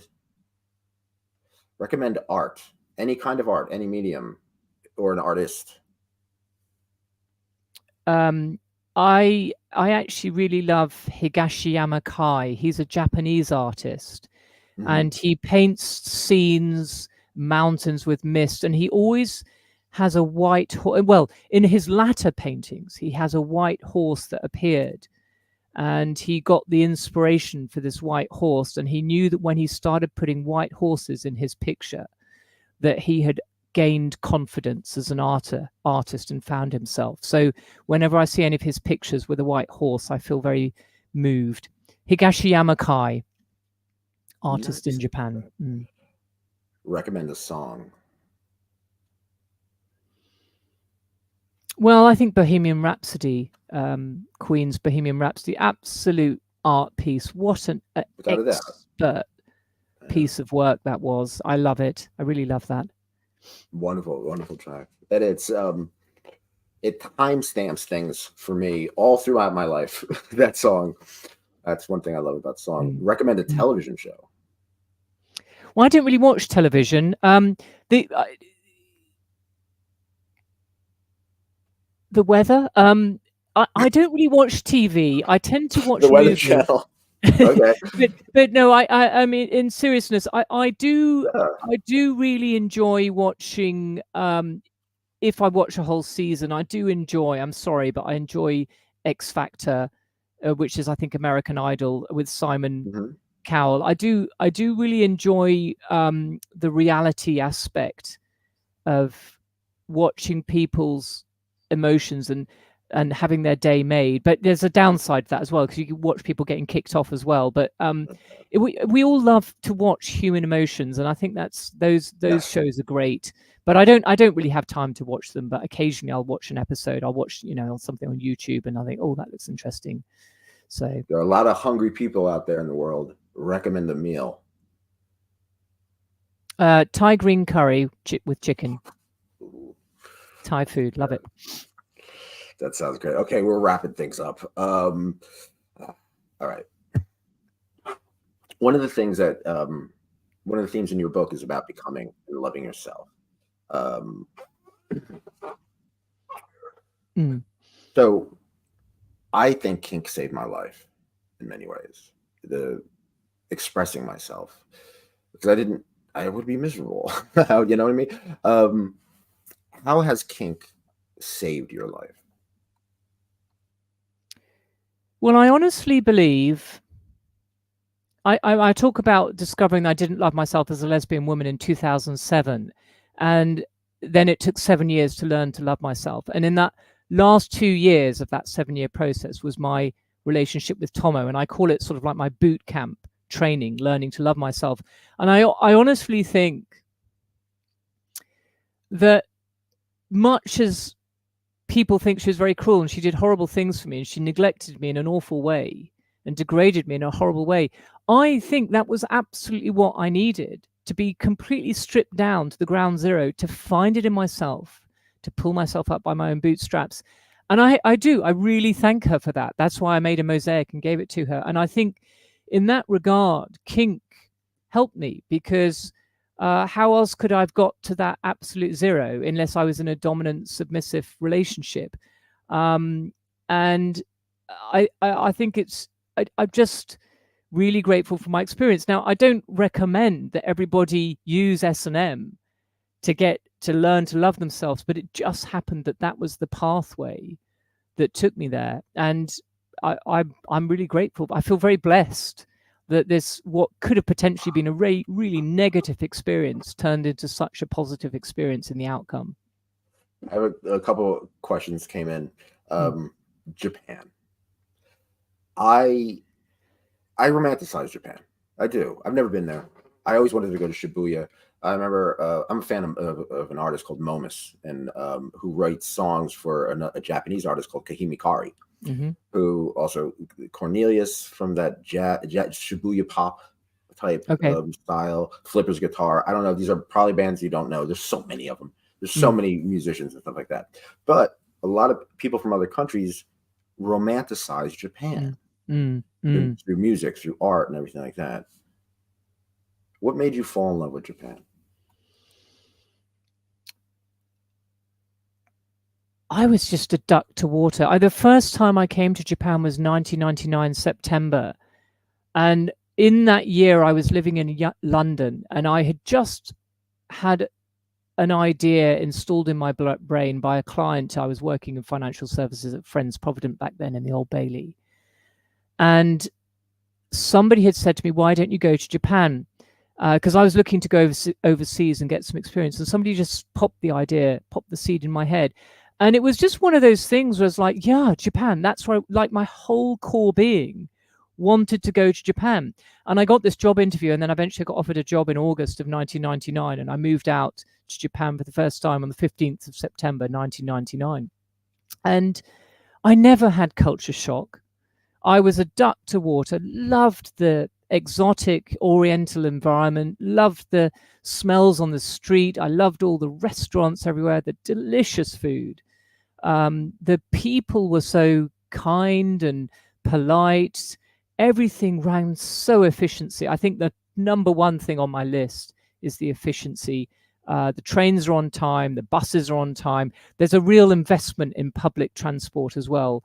And also social benefits, health and security benefits are great in this country. So I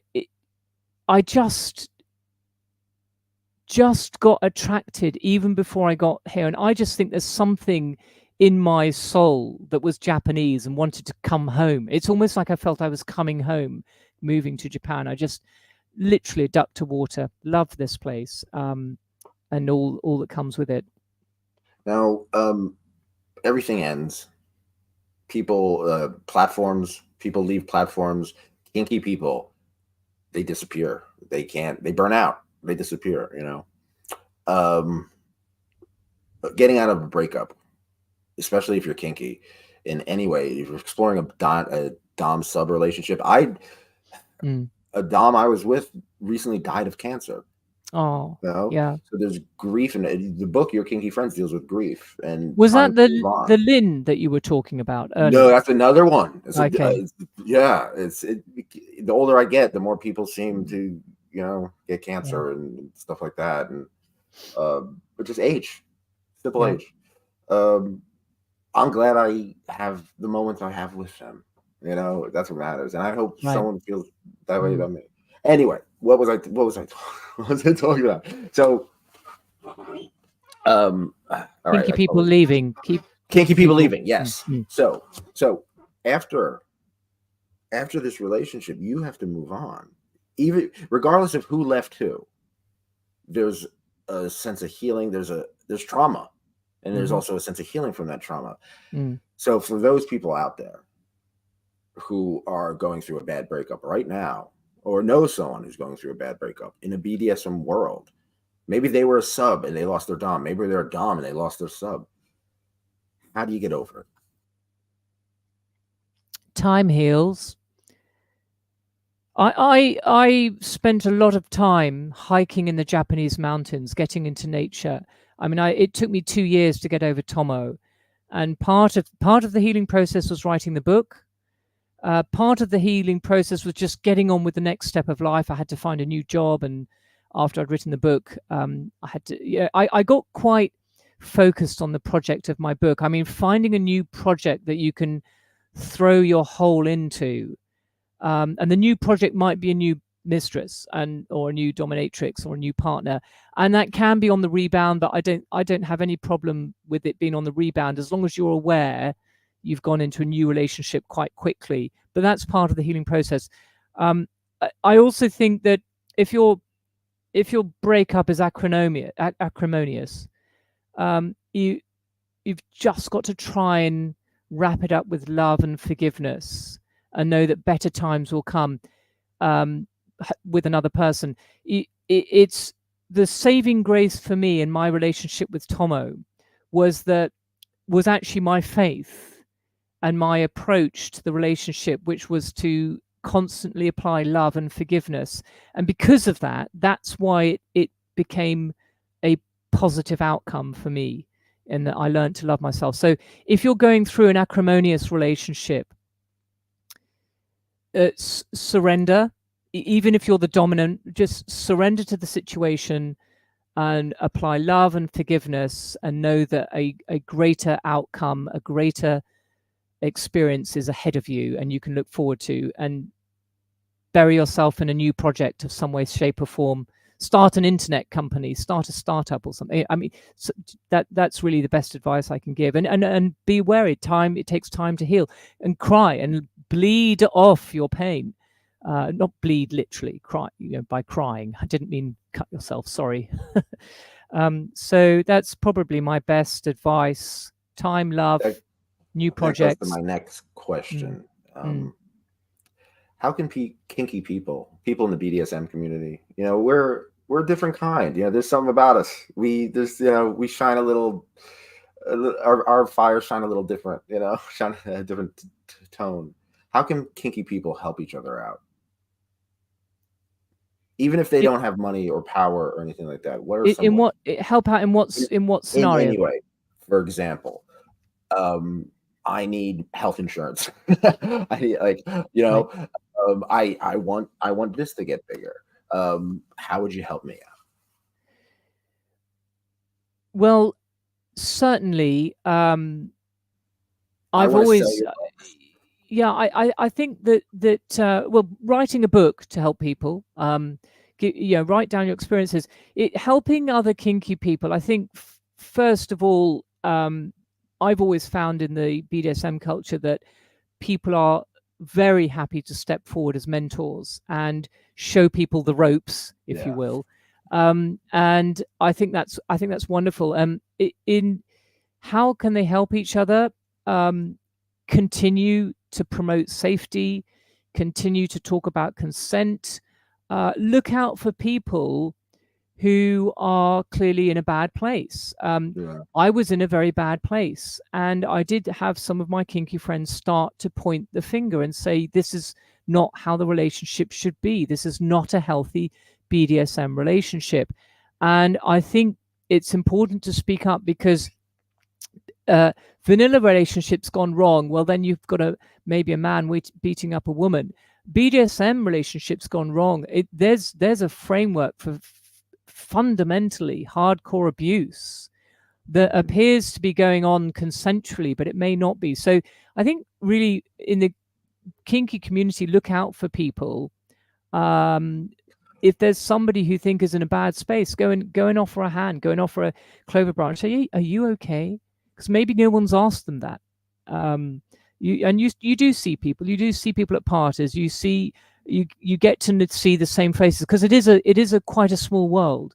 So when I go to parties in Japan, I regularly see the same people at these parties. And occasionally you see someone and there's like, okay, they're in a great space, they are loving their life, and you see the opposite as well. And sometimes just go and reach out a hand and see what's up with that person. And they will open up, and I've had some really beautiful conversations with people. You often get their life story, but I mean, some people have been through real devastation, and if they can share that, this is kind of anonymous in the BDSM scene, and people are a bit more open therefore. Pen names, and that's another thing I wanted to get in touch with, talk about, was pen names. Do you find, I was talking to Dirk Cooper, another author, a kink activist, so to speak. Shout out to Dirk Cooper. We were talking about, I asked the question, is having a pen name kind of like role play? As an author? Yeah. Not for me. I'm absolutely clear about why I've got a pen name. It's to protect the reputation of my brothers, because this is I think, you see, one of my mistakes is that I have lived with all of this for so long that I've normalized a lot of it. And when I started sending emails out to all of my friends and my whole network, and accidentally a couple of my parents' friends, it's like, this is normal to you. It's not normal to them. And it did shock a lot of people who aren't particularly close to me. And I mean, there's one person I used to be very close to, and he's just completely disappeared off the radar. And I think he's shocked by my book. And I realized that it is shocking. And I didn't take account of that. I took that for granted when I started promoting this back in September. And so absolutely 100%, I'm not role playing. I'm not pretending to be Elizabeth Hackford. My real name is Hackford. It's pretty, you can find it pretty easily. After 2 hours of talking about I sexual dropped it out. torture, I've just dropped it out. Anyway, but it doesn't matter. But it's Hendrick is quite a cool surname. But I'm Elizabeth Hendrick. I'm Elizabeth. That's the main thing. Elizabeth H. It just is. It's a veil of reputational. It's just for my brother's reputation. Of course. I've rambled on this point far too long and dropped in my real name. Silly me. After 2 hours of talking about sexual torture in Japan, Michael Brzezinski asks, "Hi there. Are you into BDSM?" That's a good one. When did you join us, Michael? No, he knows. He knows. He's got a sense of humor. All right, we're gonna end with this. Look, we're alive. We're creative. We're writers. You know, we're sexual beings. We're kinky people. We're all going on this path. We've been through a lot, and so we know, you know, and we may have mellowed out from our times, but we're still on a journey, right? Where do you want your path to lead you? Well, what I would really like, I mean, I always wanted my book to help people, and it already is helping people with comments like the one I mentioned earlier from the cross-dresser and disabled man. I think really it's important for me to get this book to as many people as possible that it can help. And then if there's a big enough demand, I may write a sequel which will focus much more on the healing process. And I have got other books from experiences in my life so, I mean, where do I go from here? Ideally, I'd like to become an established author and sort of follow that path. I'm 52 years young. I've still got my whole life ahead of me, a lot of longevity in the female side of my family lineage. I should probably make it to 95. I'm a very healthy person. So there's 40 years ahead of me, in which 10 of those I might be decrepit. So 30 years as an author ahead of me, I think, is what I'm looking at, and writing books that will help people. That is very inspiring. I love it. Elizabeth Hendrick, thank you so much. Oh, wait, we have Stan Vladimir says, "It was a pleasure having you on the show, Miss Elizabeth. Have a wonderful evening." You, Stan. Thank you very much. Thanks for your involvement, Stan. I loved your questions. Thank you. Stan is wonderful. Stan did your banner, the artwork that I sent. Yes, that will be on. That's beautiful. Nice job. All that's Stan. He's amazing. He's very talented. And Doms, be nice to him, or be mean to him if he wants you to be, or just treat him well, please. He's a great guy. Miss Sunshine says, "Thank you for your time. You're absolutely lovely. Your candor is refreshing. You have a great attitude." Bless you, Sunshine. I love your name. Your name suits the person you are, I think, from the comments you've made. Oh, without a doubt. And Sunshine is my key holder. I find it funny that I'm all like gloomy and dark and kind of like goth, and I'm in love with a woman named Sunshine. Beautiful. There you go. Yeah, it's funny. Elizabeth Hendrick, how can we get in touch with you? How can people buy your book? It's on all the Amazon markets and it's printed on demand. So just go to Amazon and search EXODAI Hendrick. If you just search EXODAI, the algorithm may not throw it up because I've not sold 1 billion copies yet. So search under EXODAI Hendrick, and whichever global market you're in, it should come up and you should be able to purchase it locally. And they'll send the book to you in paperback or by ebook, Kindle, but it's only available on Amazon. So EXODAI Hendrick.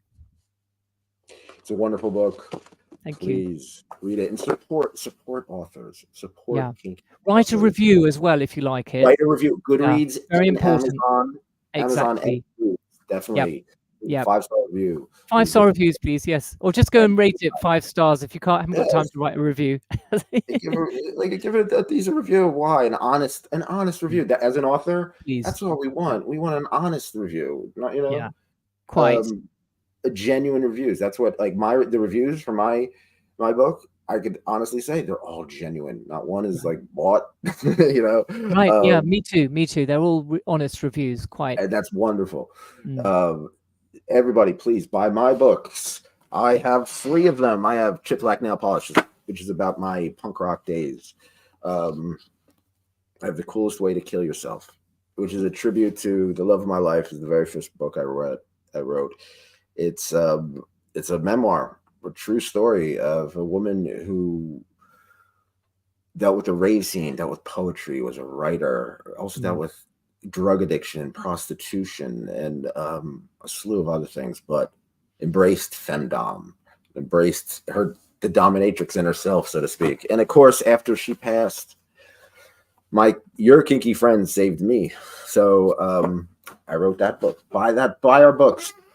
Other books to buy: Melissa Todd, My Body, My Business, Confessions of a Dominatrix by Kaz B, Dirk Hooper, Dominatrix Boss. Support indie kinky authors. We're doing it. If it wasn't for us, we wouldn't have a show. We wouldn't be here. We wouldn't inspire. That's what we do. We inspire and inspire us. It's a mutual beneficial relationship. Everybody, contact me, yourkinkyfriends.com. Follow me on Twitter, Nicholas Tanek. We're there at Friends Kinky. I'm on FetLife, Your Kinky Friends. So give me money at Patreon. I don't want to say give me money. That makes me sound like someone I don't like. But please support Nicholas. I have a GoFundMe. Please go fund me. And everybody, please buy Elizabeth Hendrick's books. Thank you. Buy kinky authors' books. Support kinky art. Yes, EXODAI. Go get it. Go get it. And you know the rule, everybody. Be cool. Be kind. Keep an open mind. Take care.